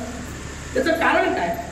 तुकोबारायने त्याचं कारण सांगितलं. या दोन्हीचं जे कारण आहे ना तेच माझ्याकडे नाही. दोन्हीचे कारण मज नाही. तुकोबारायची भूमिका आहे. तुकोबाराय बोलतात, पांडुरंगा मला मानही नको आणि अपमानही नको. कुणीतरी विचारलं असेल किंवा देवानीच विचारलं असेल, पण तुकोबाराय असं कसं काय म्हणतात. तुम्ही ज्या जगात राहता ती जग राहती या मान अपमानाच्या कसोटीवर चाललेली आहे. जगामध्ये अशी गंमत आहे, जगामध्ये अशी गंमत आहे, मान मिळाला की आनंद आहे, पण दुसऱ्याचा अपमान झाला की आनंद आहे. बघा कशी गंमत आहे, जग राहती कशी. म्हणजे जगातल्या आनंदाचा जर तुम्ही शोध घ्यायला लागला, माणसाला आनंद कधी होतो असा जर प्रश्न केला तर मी त्याची दोन उत्तरे देतो. त्याला मान मिळाला की आनंद होतो, पण त्याच्यापेक्षा जास्त आनंद सांगू दुसऱ्याचा अपमान झाला की जास्त आनंद होतो. ही माणसाची जग आहे. पण तुकोबारायांनी देवाला सांगितलं मला मानही नको आहे आणि अपमानही नको. देव बोलतात असं कसं काय. याचा अर्थ काय. तुकोबारायाला अपमानही सहन करावा लागलाय आणि तुकोबारायाला वारकरी भक्तीच्या अनुषंगाने मानही आलेला आहे. त्या काळातली समकालीन असलेले जे संत आहेत त्यांनी मानही दिलाय ना तुकोबारायाला. मी पुढे बोलेल जशी मला वेळ मिळेल तशी. इंद्राचं अमृत शुद्ध करण्याचा मान जर तुकोबारायाला दिला असेल तर याच्यापेक्षा आणखी कुठला मान पाहिजे मला सांगा. भगवान पांडुरंग परमात्मा प्रसाद घेण्याकरिता नदीच्या पलीकडे असलेल्या झोपडीमध्ये तुकोबारायांच्या येऊन बसत असतील तर याच्यापेक्षा आणखी मान कोणता तुकोबारायांना हवाय देणं गरजेचा विचार करा. बरं आजही तुकोबारायांच्या पायरीचं किंवा तुकोबारायांच्या मंदिराचं दर्शन घेतल्याशिवाय नामदेव पायरीचं दर्शन नाही आणि नामदेव पायरीचं दर्शन घेतल्याशिवाय पांडुरंगाचं दर्शन नाही. हा किती मान तुकोबारायांच्या जीवनात आजही मिळतो. हा झाला एक विचार. पण तुकोबाराय बोलतात मी या मानाची अपेक्षा कधी केली नाही, मला हा मान तर नकोच नको. पण जो जो अपमान या समाजाने त्या त्या काळामध्ये तुकोबारायांना केला, म्हणजे अपमानाच्या कथाच ऐकायच्या झाल्या तर अगदी त्या एका बडव्याने तुकोबारायांच्या गालामध्ये मारलं, पण त्या गालाचा वन मात्र पांडुरंगाच्या गालावर उमटला. हा इतिहास तुकोबारायांच्या चरित्रात सांगितला. म्हणून मी म्हटलं की मला लौकिक लीला चरित्रातही जास्त फक्त त्याचे आधार देतो कारण माहीतच आहे आपल्याला. पण अशा अपमानाबद्दल सुद्धा तुकोबाराय बोलतात मी या अपमानामध्ये कधी खचून जात नाही आणि या मानाने मी कधी हुरळून जात नाही. मला विशेष वाटतं मान आणि अपमान या दोन गोष्टी माणसाच्या जीवनामध्ये सातत्याने येतात. थोडं आणखीन बोलायचं झालं तर मान या शब्दाचा अर्थ आहे चढ आणि अपमान या शब्दाचा अर्थ आहे उतार. मान या शब्दाचा अर्थ आहे सुख, अपमान या शब्दाचा अर्थ आहे दुःख. मान अपमान जसं येतात याचा अर्थ सुख दुःख माणसाच्या जीवनात सातत्याने येतातच आहे. पण तुकोबराय सांगतात मी त्या दोन्हीतही नाही. मी मानातही अडकलो नाही आणि मी अपमानातही अडकलो नाही. मी अपमानाने कधी खचून गेलो नाही आणि मानाने मी कधी हुरळून गेलो नाही. तुकाराम महाराजांना जगद्गुरु म्हटलं म्हणून कौतुक नाही आणि वेडा म्हटलं म्हणून राग नाही. तुकोबराय त्याच भूमिके काही नाही. असं सांगतात की तुकोबरायांना गाढवावर बसून दिलं काय 10-5 पोराकडे मी ओरडत होतो. देवूत चरित्र सांगतात आणि तुकोबराय रामकृष्ण हरी आनंदाने म्हणतो. ती दिंडी तुकोबरायांच्या घराकडून निघाली. जिजाईने बघितलं. तुकोबराय जिजाईला प्रेमाने आवडे म्हणायची. ती जिजाईने बघितलं ते काही कळे ना. तिनं आपलं असं डोक्याला हात लावून विचार काय चाललंय हे. तुकोबरायांनी बघितलं. तुकोबरायांनी एकदम जिजाईकडे पाहिजे सांगितलं अगं आवडे ये. ते म्हणते काय ये. म्हटले ये म्हटले. बस म्हटले इथं. म्हटले कुठं बस. तिथं माझ्याबरोबर पाठीमागं बस. म्हटले कशा करता बस म्हणता तुम्ही. तुकोबरायांनी सांगितलं तू म्हणत होती ना लग्न झाले पण वरातच निघाली नाही, लग्न झाले पण वरातच निघाली नाही, लग्न झाले पण वरातच निघाली नाही. ती वरात आत्ता निघाली. चल तुला वरात पाहिजे होती ना निघाली वरात. परत तिला काय लागतं कडेनी ओरडणारी मुलं, खेळणारी मुलं किंवा मोठमोठी गाणी म्हणणारी मुलं आहेत ना कडेनी. हार गळ्यात पडलाय तुझ्याही गळ्यात एक हात टाकतील निघाली वरात. चल म्हणजे गाढवावर बसून हे निघालंय त्याला वरात तुकोबराय बोलतात. ह्याच्यातही जिजाई तेवढ्या टाकते. जिजाईने सांगितलं अहो तुम्हाला काही कळतं का. म्हटले काय वराती करता कुठं गाढव असतं का म्हटलं. तुकोबरायांनी निरागस पद्धतीने विचारलं मग काय असतं. अहो वराती करता घोडा असतो म्हटले. हे गाढव आहे. तुकोबरायांनी सांगितलं अगं आवडे त्यात काय आहे. गाढव असे घोडे आम्ही करू दृष्टी. तुकोबरायांचे शब्द बघा. गाढवाचे घोडे आम्ही करू दृष्टी. याचा अर्थ ते गाढव लोकांच्या दृष्टीने आपल्या दृष्टीने ते घोडा. संपला विषय. दृष्टी पाहिजे ना. दृष्टीत बदल झाला संपला विषय. तुकोबराय देवाला सांगतात देवा मला मानही नको आणि अपमानही नको. कारण या मान आणि अपमानाचं जे कारण आहे त्याचं नाव देह. मान आणि अपमानाला जे जन्म देतं त्याचं नाव देह आणि ते कारण मज नाही. दोघीचे कारण मज नाही. मज नाही म्हणजे देह नाही का. देह आहे पण मी देह हे नाही. हे नाही असं नाही. मी देह ही भावना नाही. पुढे बोलतात सुख अथवा दुःख संचिताचा ठेवा संकल्पाचा ठेवा द्यायचा. तुकोबरायांचे शब्द पहा. सुख अथवा दुःख संचिताचा ठेवा. तुकोबराय बोलतात देवा सुख आणि दुःख हे माणसाच्या जीवनामध्ये जे येतं ते संचिताचा ठेवा. मगाशी आपण बोललो सुख आणि दुःख हे कर्माचं फळ आहे. आणि म्हणून ज्ञानेश्वरी बोला एक ओवी वाचा.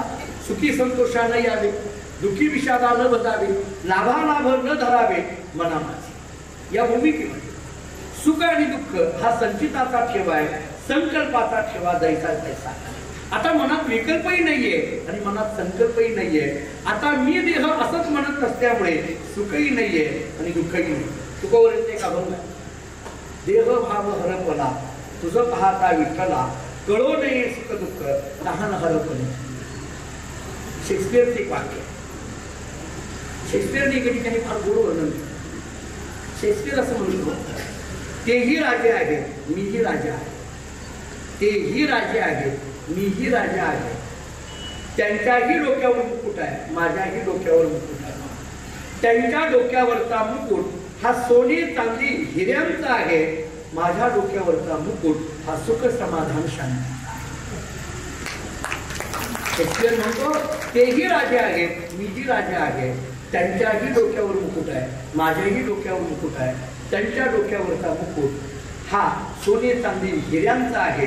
माझ्या डोक्यावरचा मुकुट हा सुख समाधान शांतीचा आहे. त्यांना शत्रू आहेत म्हणून त्यांचा पराजय आहे. त्यांना शत्रू आहेत म्हणून त्यांचा पराजय आहे. मला शत्रूच नाही माझाच विजय आहे. माझाच विजय आहे. त्या भूमिकेमधून तुकोबराय देवाशी संवाद. तुकोबराय बोलतात देवा जे देह या सगळ्याला कारण आहे ते देह माझा नाही. मी देह ही भावना. देह नव्हे मी हे सरे उरला उरे विठ्ठल मनोनी ना हो करा काळ सारा चिंतन. देह नव्हे मी हे सरे देह तवा आहे प्रारब्ध आधीन याचा मी का शीन भार वाहू माता. ह्या भूमिका तुकोबारांच्या ज्या आहेत त्या भूमिकेतून म्हणजे तुकोबारा बोलतात. मी देह ही नाही ना भूमिका, ही मी देह भूमिका मान आणि अपमानाला जन्म देते. मी देह ही भूमिका सुख दुःखाला जन्म देते. आता पुढं तुकोबारा देवाशी बोलतात. जन्म मरण घेतो बांधिले पदरी वाया हव भरी येणे संगे. जन्म मरण माझे बांधिले पदरी वाया हव भरी येणे संगे. हे जन्म मरण पदरी बांधले वस्तुता ते नाहीये. हे पदरात बांधलंय जन्म आणि मरण. पुन्हा पुन्हा जन्म आणि पुन्हा पुन्हा मरण चालूच आहे. पुनरपि जननम पुनरपि मरणम जननी जठरे शयनम. जगद्गुरू शंकराचार्य म्हणतात. तुकोबारा बोलतात किती वेळा जन्मा यावे नित्य भावे पतित. मी कधी कधी तुकोबारांच्या अभंगाचा अभ्यास करताना मला आश्चर्य वाटतं. किती वेळा जन्मा यावे, किती या शब्दाला एक अंडरलाईन करा. किती वेळा जन्मा यावे, किती. पुढचा ऐका. नित्य व्हावे फजित. नित्य नित्य व्हावे फजित. नित्य जन्मा किती फजित नित्य. जन्मा किती फजिती नित्य. नाही कळालं तर सांगू. जन्माला येण्याचा हिशोब नाही, फजितीचा हिशोब आहे. ना आम्ही कितीदा जन्माला आलो माहित नाही, पण जेव्हा जेव्हा येतो तेव्हा तेव्हा फजिती घडलेलीच आहे. घटिका व्यवहार सर्व हा संसार वाया येरधार हरिवी. तुकोबारा देवाला सांगतात देवा हे जन्म मरण माझ्या पदरात बांधलंय. त्यांची सरली येरधार झाला सफळ व्यापार. साठविला हरी जी हृदय मंदिरी. त्यांची सरली येरधार. या येण्या जाण्याच्या पलीकडे रे देवा. मी हे येणं जाणं देहाचं आहे. हे येणं जाणं माझं नाहीये. माझा म्हणजे मी आत्मा त्याचं नाहीये. तो जो आहे ते तो जो मी आहे त्याचा नाहीये. हा मी लवकर माणसाच्या लक्षात येत नाही. डेकार्ट नावाचा एक ग्रीक फिलॉसॉफर असं सांगतो I think therefore I am, I doubt therefore I am. त्याचं इंग्रजीमधलं हे कोट आहे. तो असं म्हणतो I think therefore I am. मी विचार करतो म्हणून मी आहे. याचा अर्थ मीचा जो विचार करणार आहे त्या मीच्या पलीकडे तो मी. जिथं विचारही थांबतो तो मी.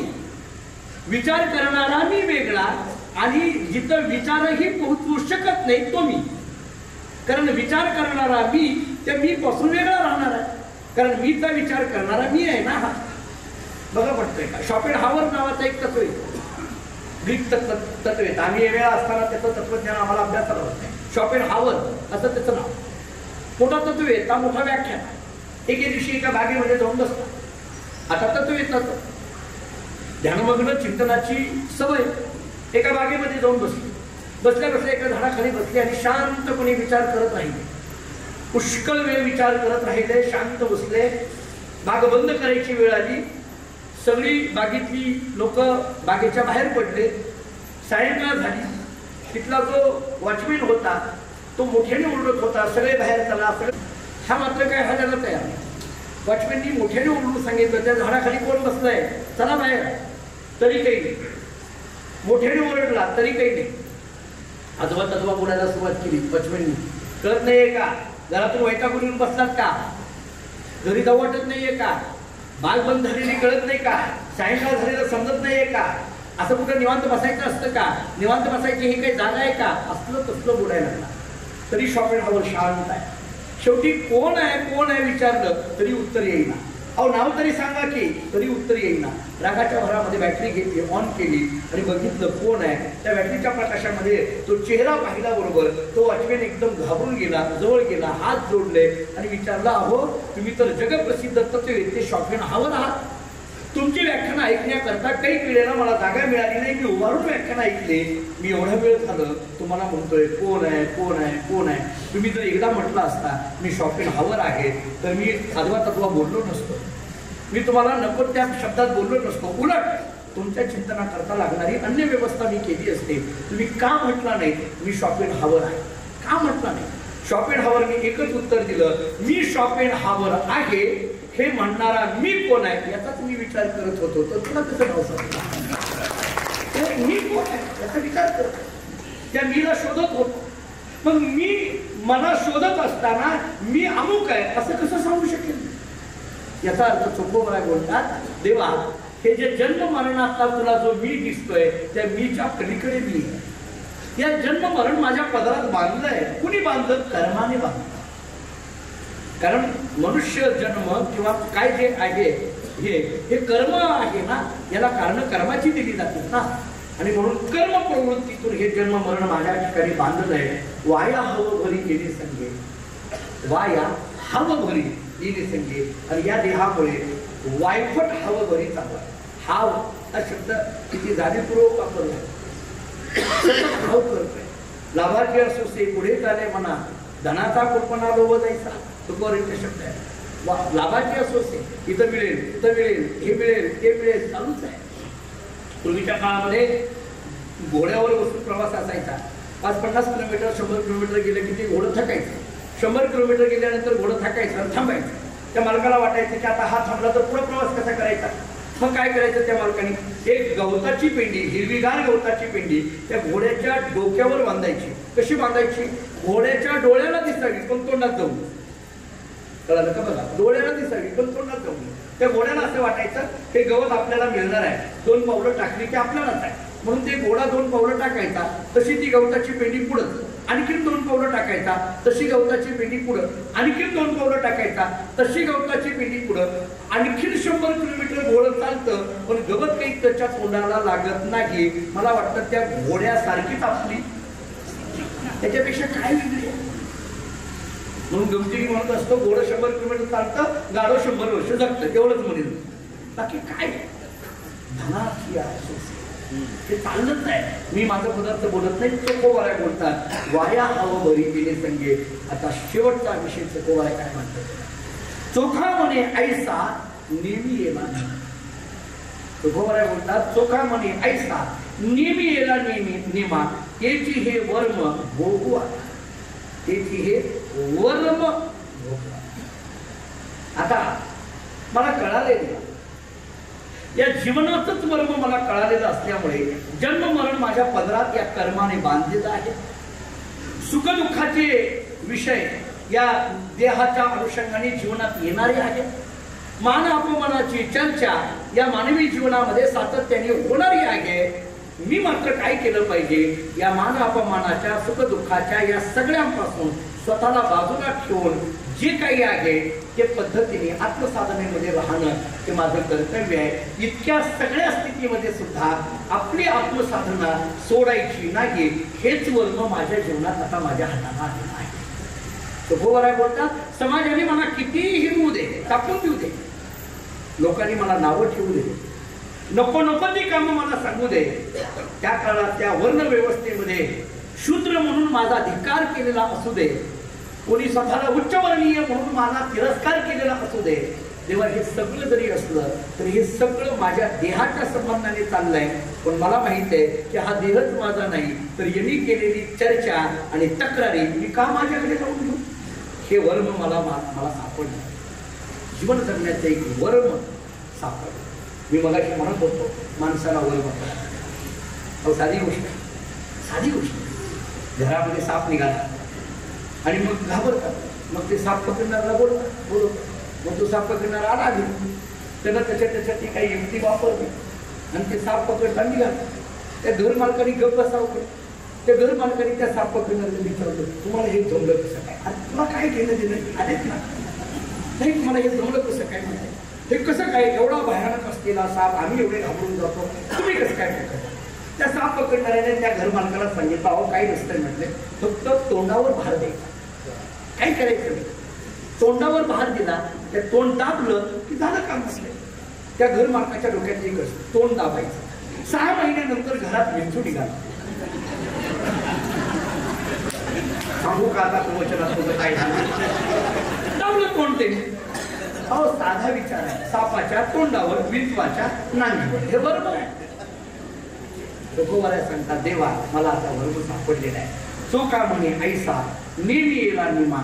याची हे वर्म भोगू आता नको मजमान अथवा अपमान दोन्हीचे कारण मज नाही. या भूमिकेतून चोखोबाराय देवाशी संवाद करतात. चोखोबारायांनी आपलं अंतःकरण देवाच्या समोर मोकळं केलं. चोखोबाराय का श्रेष्ठ? चोखोबारांनी आपलं अंतःकरण देवाच्या जवळ मोकळं केलं. एवढ्यावर श्रेष्ठ नाही, चोखोबारांचं अंतःकरण मोकळं मन देवाने ऐकून घ्यावं इतका अधिकार चोखोबारांचा. देवाने ऐकून घ्यावं चोखोबारांचं. जरा पुढे एक वाक्य, देव आपल्या बायकोचं ऐकत नाही पण चोखोबारांचं ऐकतो. याच्यात चोखोबारा चोखोबारा नाही, देव कुणाचं नाही ऐकत पण चोखोबारांचं ऐकतो. आणि मग चोखोबारांनी ही भावना व्यक्त केली. देव एवढे आनंद विभोर झाले की चोखोबारा जेव्हा या गोष्टी बोलत होते देव ऐकत राहत होते, तल्लीन होत होते. आणि हा अभंग जेव्हा देवाच्या समोर मांडला, चोखा म्हणे मज नेमीला नेमा हेची हे वर्म बघू आता. एकदम कौतुकाने देवानी चोखोबारांकडे बघितलं आणि चोखोबाराने विचारलं, चोखा तू बोलत राहावं आणि मी ऐकत राहावं असं वाटतंय, पण तू जे म्हटला नेमीला नेमा हेची वर्म भोगू आता, वर्म म्हणायचं भोगू आता असं म्हणायचं, हे वर्म नेमकं काय आहे? देवाने चोखोबाला विचारलं, चोखोबा हे वर्म नेमकं काय आहे? चोखोबारांनी सांगितलं, देवा सगळंच एका दिवशी सांगायचं नसतं, उद्या सांगणार आहे. आता चोखोबारांनी देवाला काय वर्म सांगितलं, चोखोबारांच्या पुढच्या भूमिका देवाच्या समोर काय व्यक्त होणार आहे याचा विचार आपल्याला करायचा आहे. तो उद्याच्या प्रवचनामध्ये करू. आज आपण इथंच थांबू. द्वितीय सत्राला आज आपण समारोप करतोय. आदरणीय काळुंगे सरांच्या संकल्पनेचं प्रवचन मला या ठिकाणी होते आहे.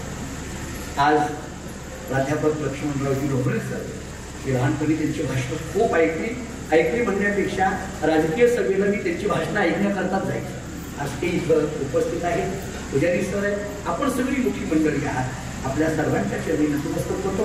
मी कालच बोललो की चोखोबारांच्या चरित्रावर माझा फार अभ्यास आहे म्हणून मी बोलतो असं नाही, माझा अभ्यास व्हावा याच्याकरता चोखोबारांच्या चरित्रावर बोलतोय. आणि मला आनंद येत आहे की चोखोबारांच्या चरित्राचा अभ्यास चोखोबारांच्याच नगरीत करतोय याचा जास्त आनंद मला आहे.